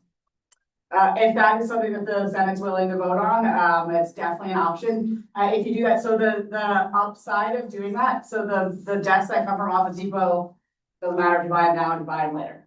So if you pass this bill without the desks for Senate chamber, for director chamber, it doesn't mean that you don't wanna improve their space. It just means that like, hey, we're not comfortable right now. You also have operational money from this year, if you don't wanna take that out of your IBA. We're talking about $4,200, you've got Senate discretionary money. You, at the end of the fiscal year, could be like, hey, we have some unspent funds and we're gonna do a quick reallocation. There's definitely a world in which like that doesn't amend, like anything we're getting from Office Depot or Amazon does not really affect whether we buy it now or later. So if you choose to take that out, it doesn't mean that you're not upgrading their space. It just means like, hey, we're gonna do it at like a different timeline, but it doesn't negatively affect the ability to do that or the cost to do that. Senator Cost. Yeah, I would like, Senator Costa, for the record, I would like to add that I'm not against the directors getting new desks. I'm against that part coming out of the IBA just because of what it is used for compared to what the Senate uses our spaces for. And so I would like to motion to amend Executive Bill 5514 to read, therefore be enacted, CSUN shall provide an amount not to exceed $47,075.84 from the interest-bearing account budget line for the funding of the CSUN Senate Chambers and Directors and strike directors, chambers, tables, and chairs and fixtures. Any remaining funds, if not spent, shall return to the interest-bearing account. Second by Senator Martinez Solis. Are there any questions or points of discussion regarding the motion of just non-directors chambers as of now? President Odoze. Hey, President of the record, just want to say that I think the executive board and the executive branch should look to compromise on that. And save that for later if that's what the Senate thinks best. So I can say on behalf of the executive branch that we support the Senate. Senator Cost. I would also like to add that, Senator Cost for the record, I would also like to add that, Advisor Dow mentioned during Ways and Means that there are other budget lines that we can pull those expenses from. And I feel like this is the only way to find a medium between everybody because it's less than what we were starting with, but more as people want the chairs. So I think this is the only route if we wanted to pass tonight. Are there any more questions? Seeing none, will we move forward with voting towards the vote of, or approval of the motion regarding excluding as of today for the now the directors chambers as long as Senator Cost. Yay. Senator Maldonado. Yay. Senator Taylor.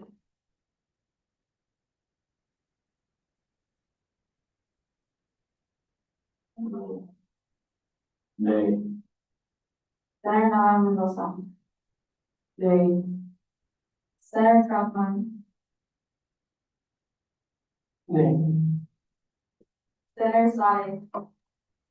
Yeah. Senator Higgins. Yay. Senator LGBT. Nay.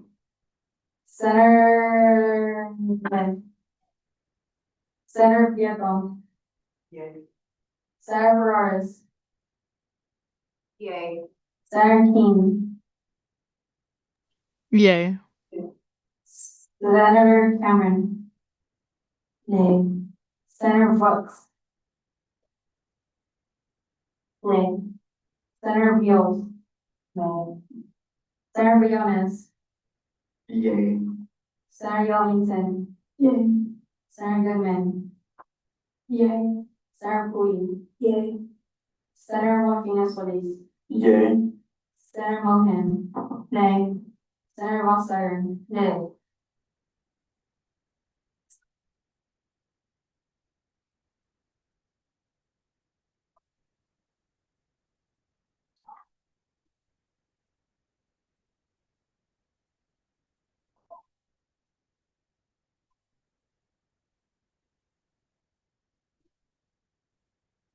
With a vote of 12 yes and 10 nays, the motion fails.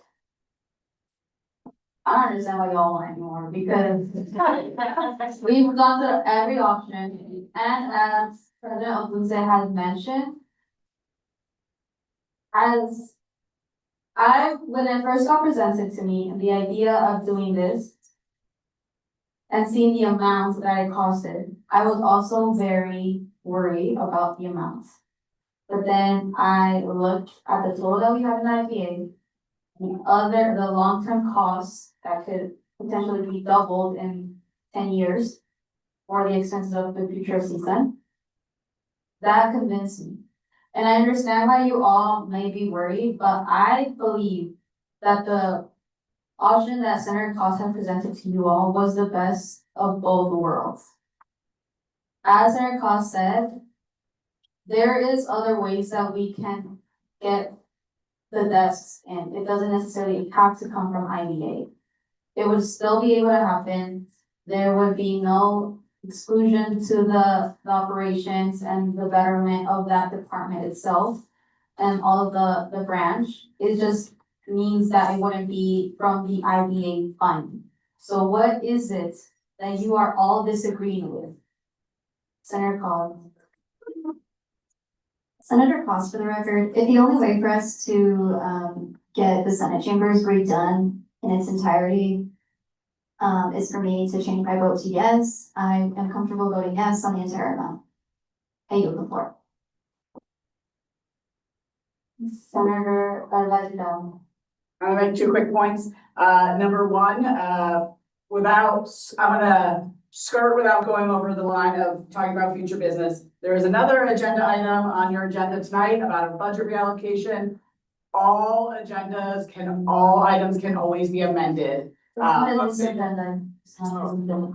did it get moved? Yeah. Okay, sorry. Okay.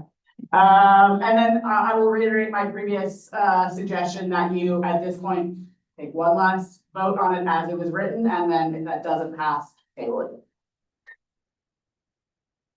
Okay, and with that, we will do one more last round of voting of the bill itself. Senator Cos. Yay. Senator Maldonado. Yay. Senator Taylor. Yay.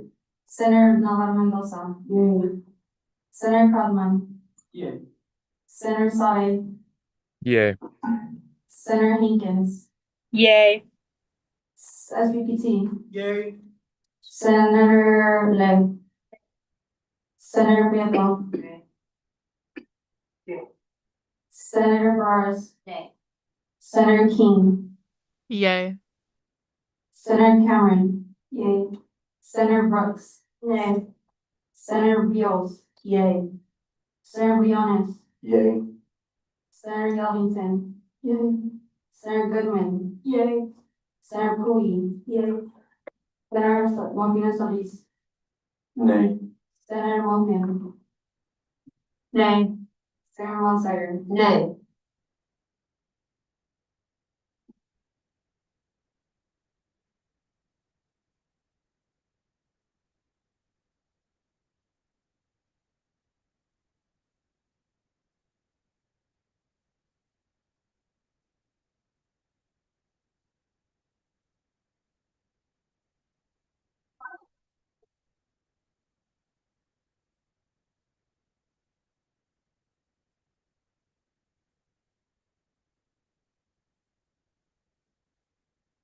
With 17 yeas and 5 nays, the bill is approved.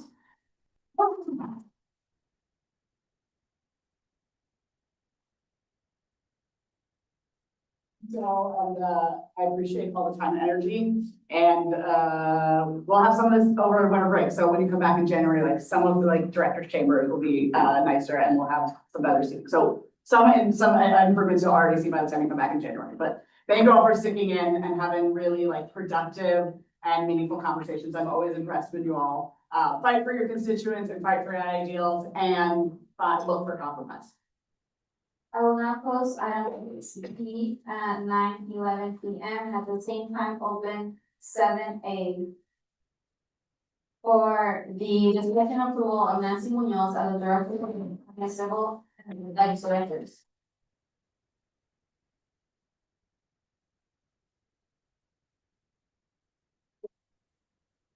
Hello everyone, for the record, my name is Nancy Munoz, your Associate Director of Diversity, Equity, Inclusion, and Advocacy here at UNLV CSUN. I'll keep this short because I know it's been a long night. I just wanted to give a little bit of background of how I started CSUN. So I started as an intern and then I was appointed as a lead business school senator in the 50th session. After that, I made the really hard decision in moving over to the executive branch to pursue one of my passions, diversity, equity, and inclusion. And I've been able to really uplift that in this community and do the work this semester that we've all seen here. I now have had to make another difficult decision in being here and asking for your support for my appointment for the Director of Civic and Legislative Affairs. This is not easy as I'm really passionate about the work that I do, but I then realized that with this taking in this position and stepping up would allow us to expand our department and find another passionate individual to take over the Associate Director of DEI position.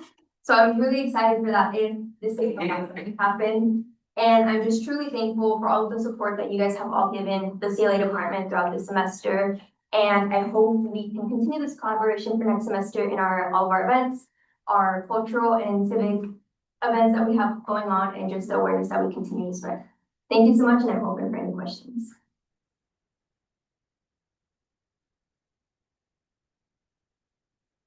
Thank you so much, Associate Director Ms. Are there any questions or points of discussion regarding to the candidate? Senator Taylor. Senator Taylor for the record. No question. I did want to offer my gratitude for helping me with my survey that we sent out to the College of Education students. And I was example, and so you have my support 100%. Thank you so much. Thank you, I appreciate it. Are there any more questions? Seeing none, we'll move forward with a voice vote.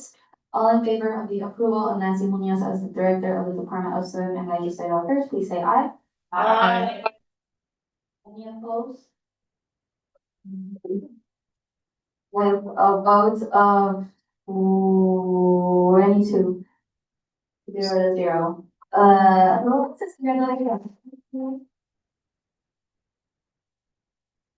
Proposed action at agenda item 7A at 9:14 PM. And at the same time, open,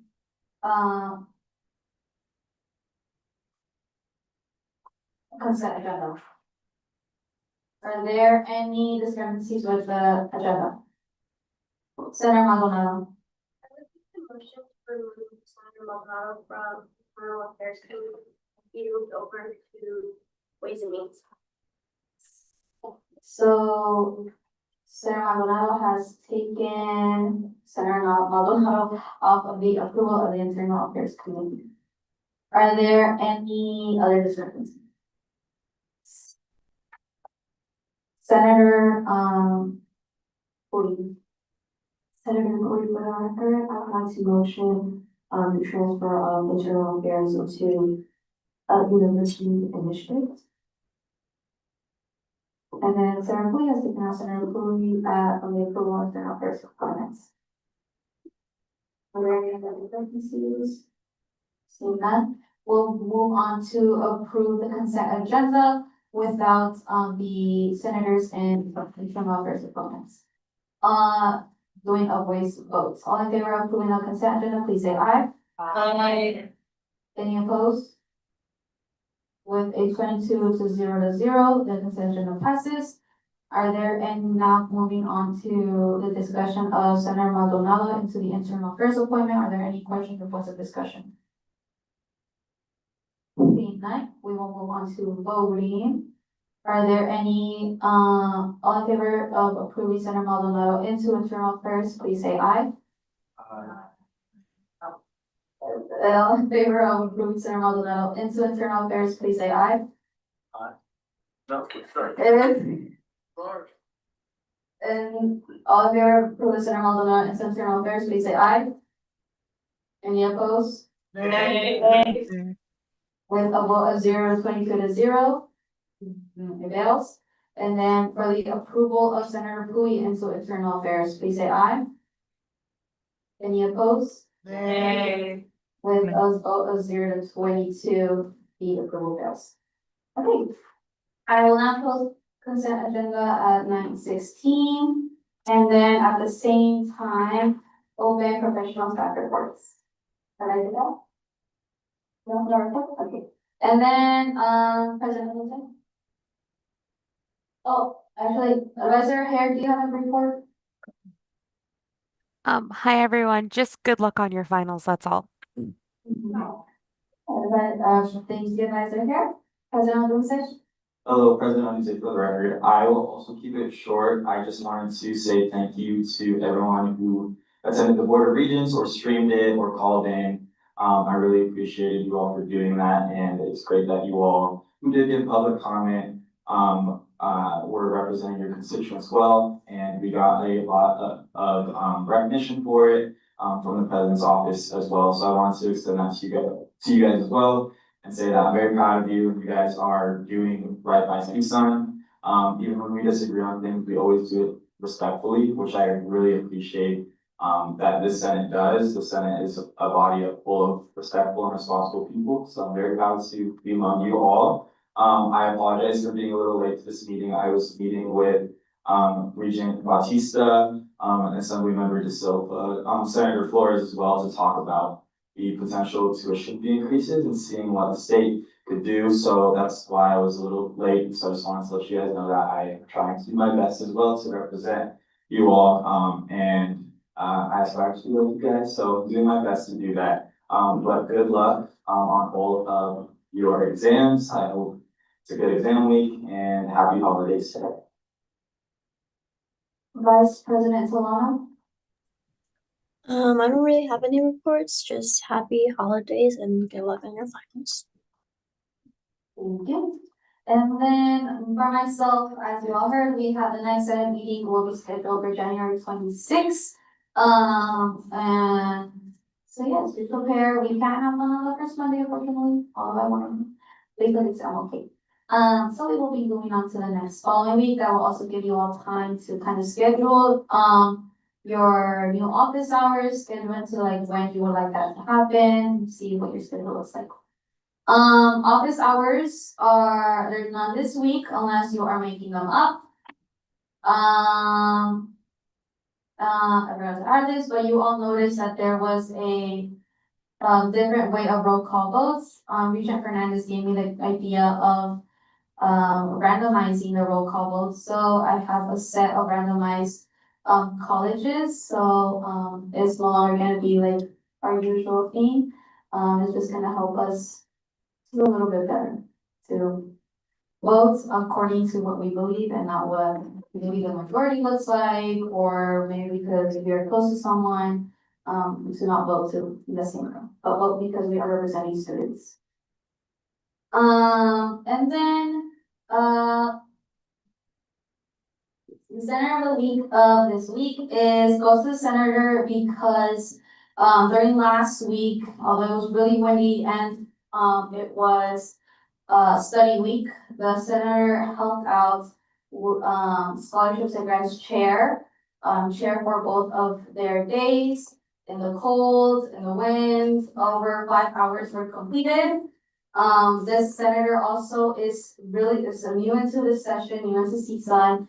And although I am very proud of many of you all, the new senators, because you guys, I see that you are all very outspoken, and I love to I've been here for 2 years, and I've seen senators come and go, and I'm glad to see senators who are not shy and are not scared to speak out on what they believe in. So I'm more proud to see that. And to the senator, they took a step forward to even going up for appointment for vice chair, although they have never even had like their own committee meeting. Which I applaud, and I also encourage all of you, new senators, if there's a committee that has yet to have a vice chair. But this, Senator of the Week goes to Senator Sade. Thank you, everyone. So we'll be in Senate chambers. Okay, are there any questions for executive report? Or saying none? I will now close professional hours reports at 9:21 p.m. and at the same time open public comments. This is the time the public may come speak. Members of the public, you are limited to 3 minutes for your public comment. Please refrain from saying any slanders or defamation of character, except the rights to limit your comments. Are there any public comments? Seeing none, I will close. Are there any public comments online? Seeing none, I will close public comments at 9:22 p.m. and at the same time adjourn the meeting. All right, thank you.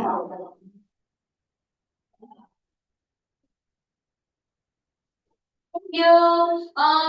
Let's hold on taking down the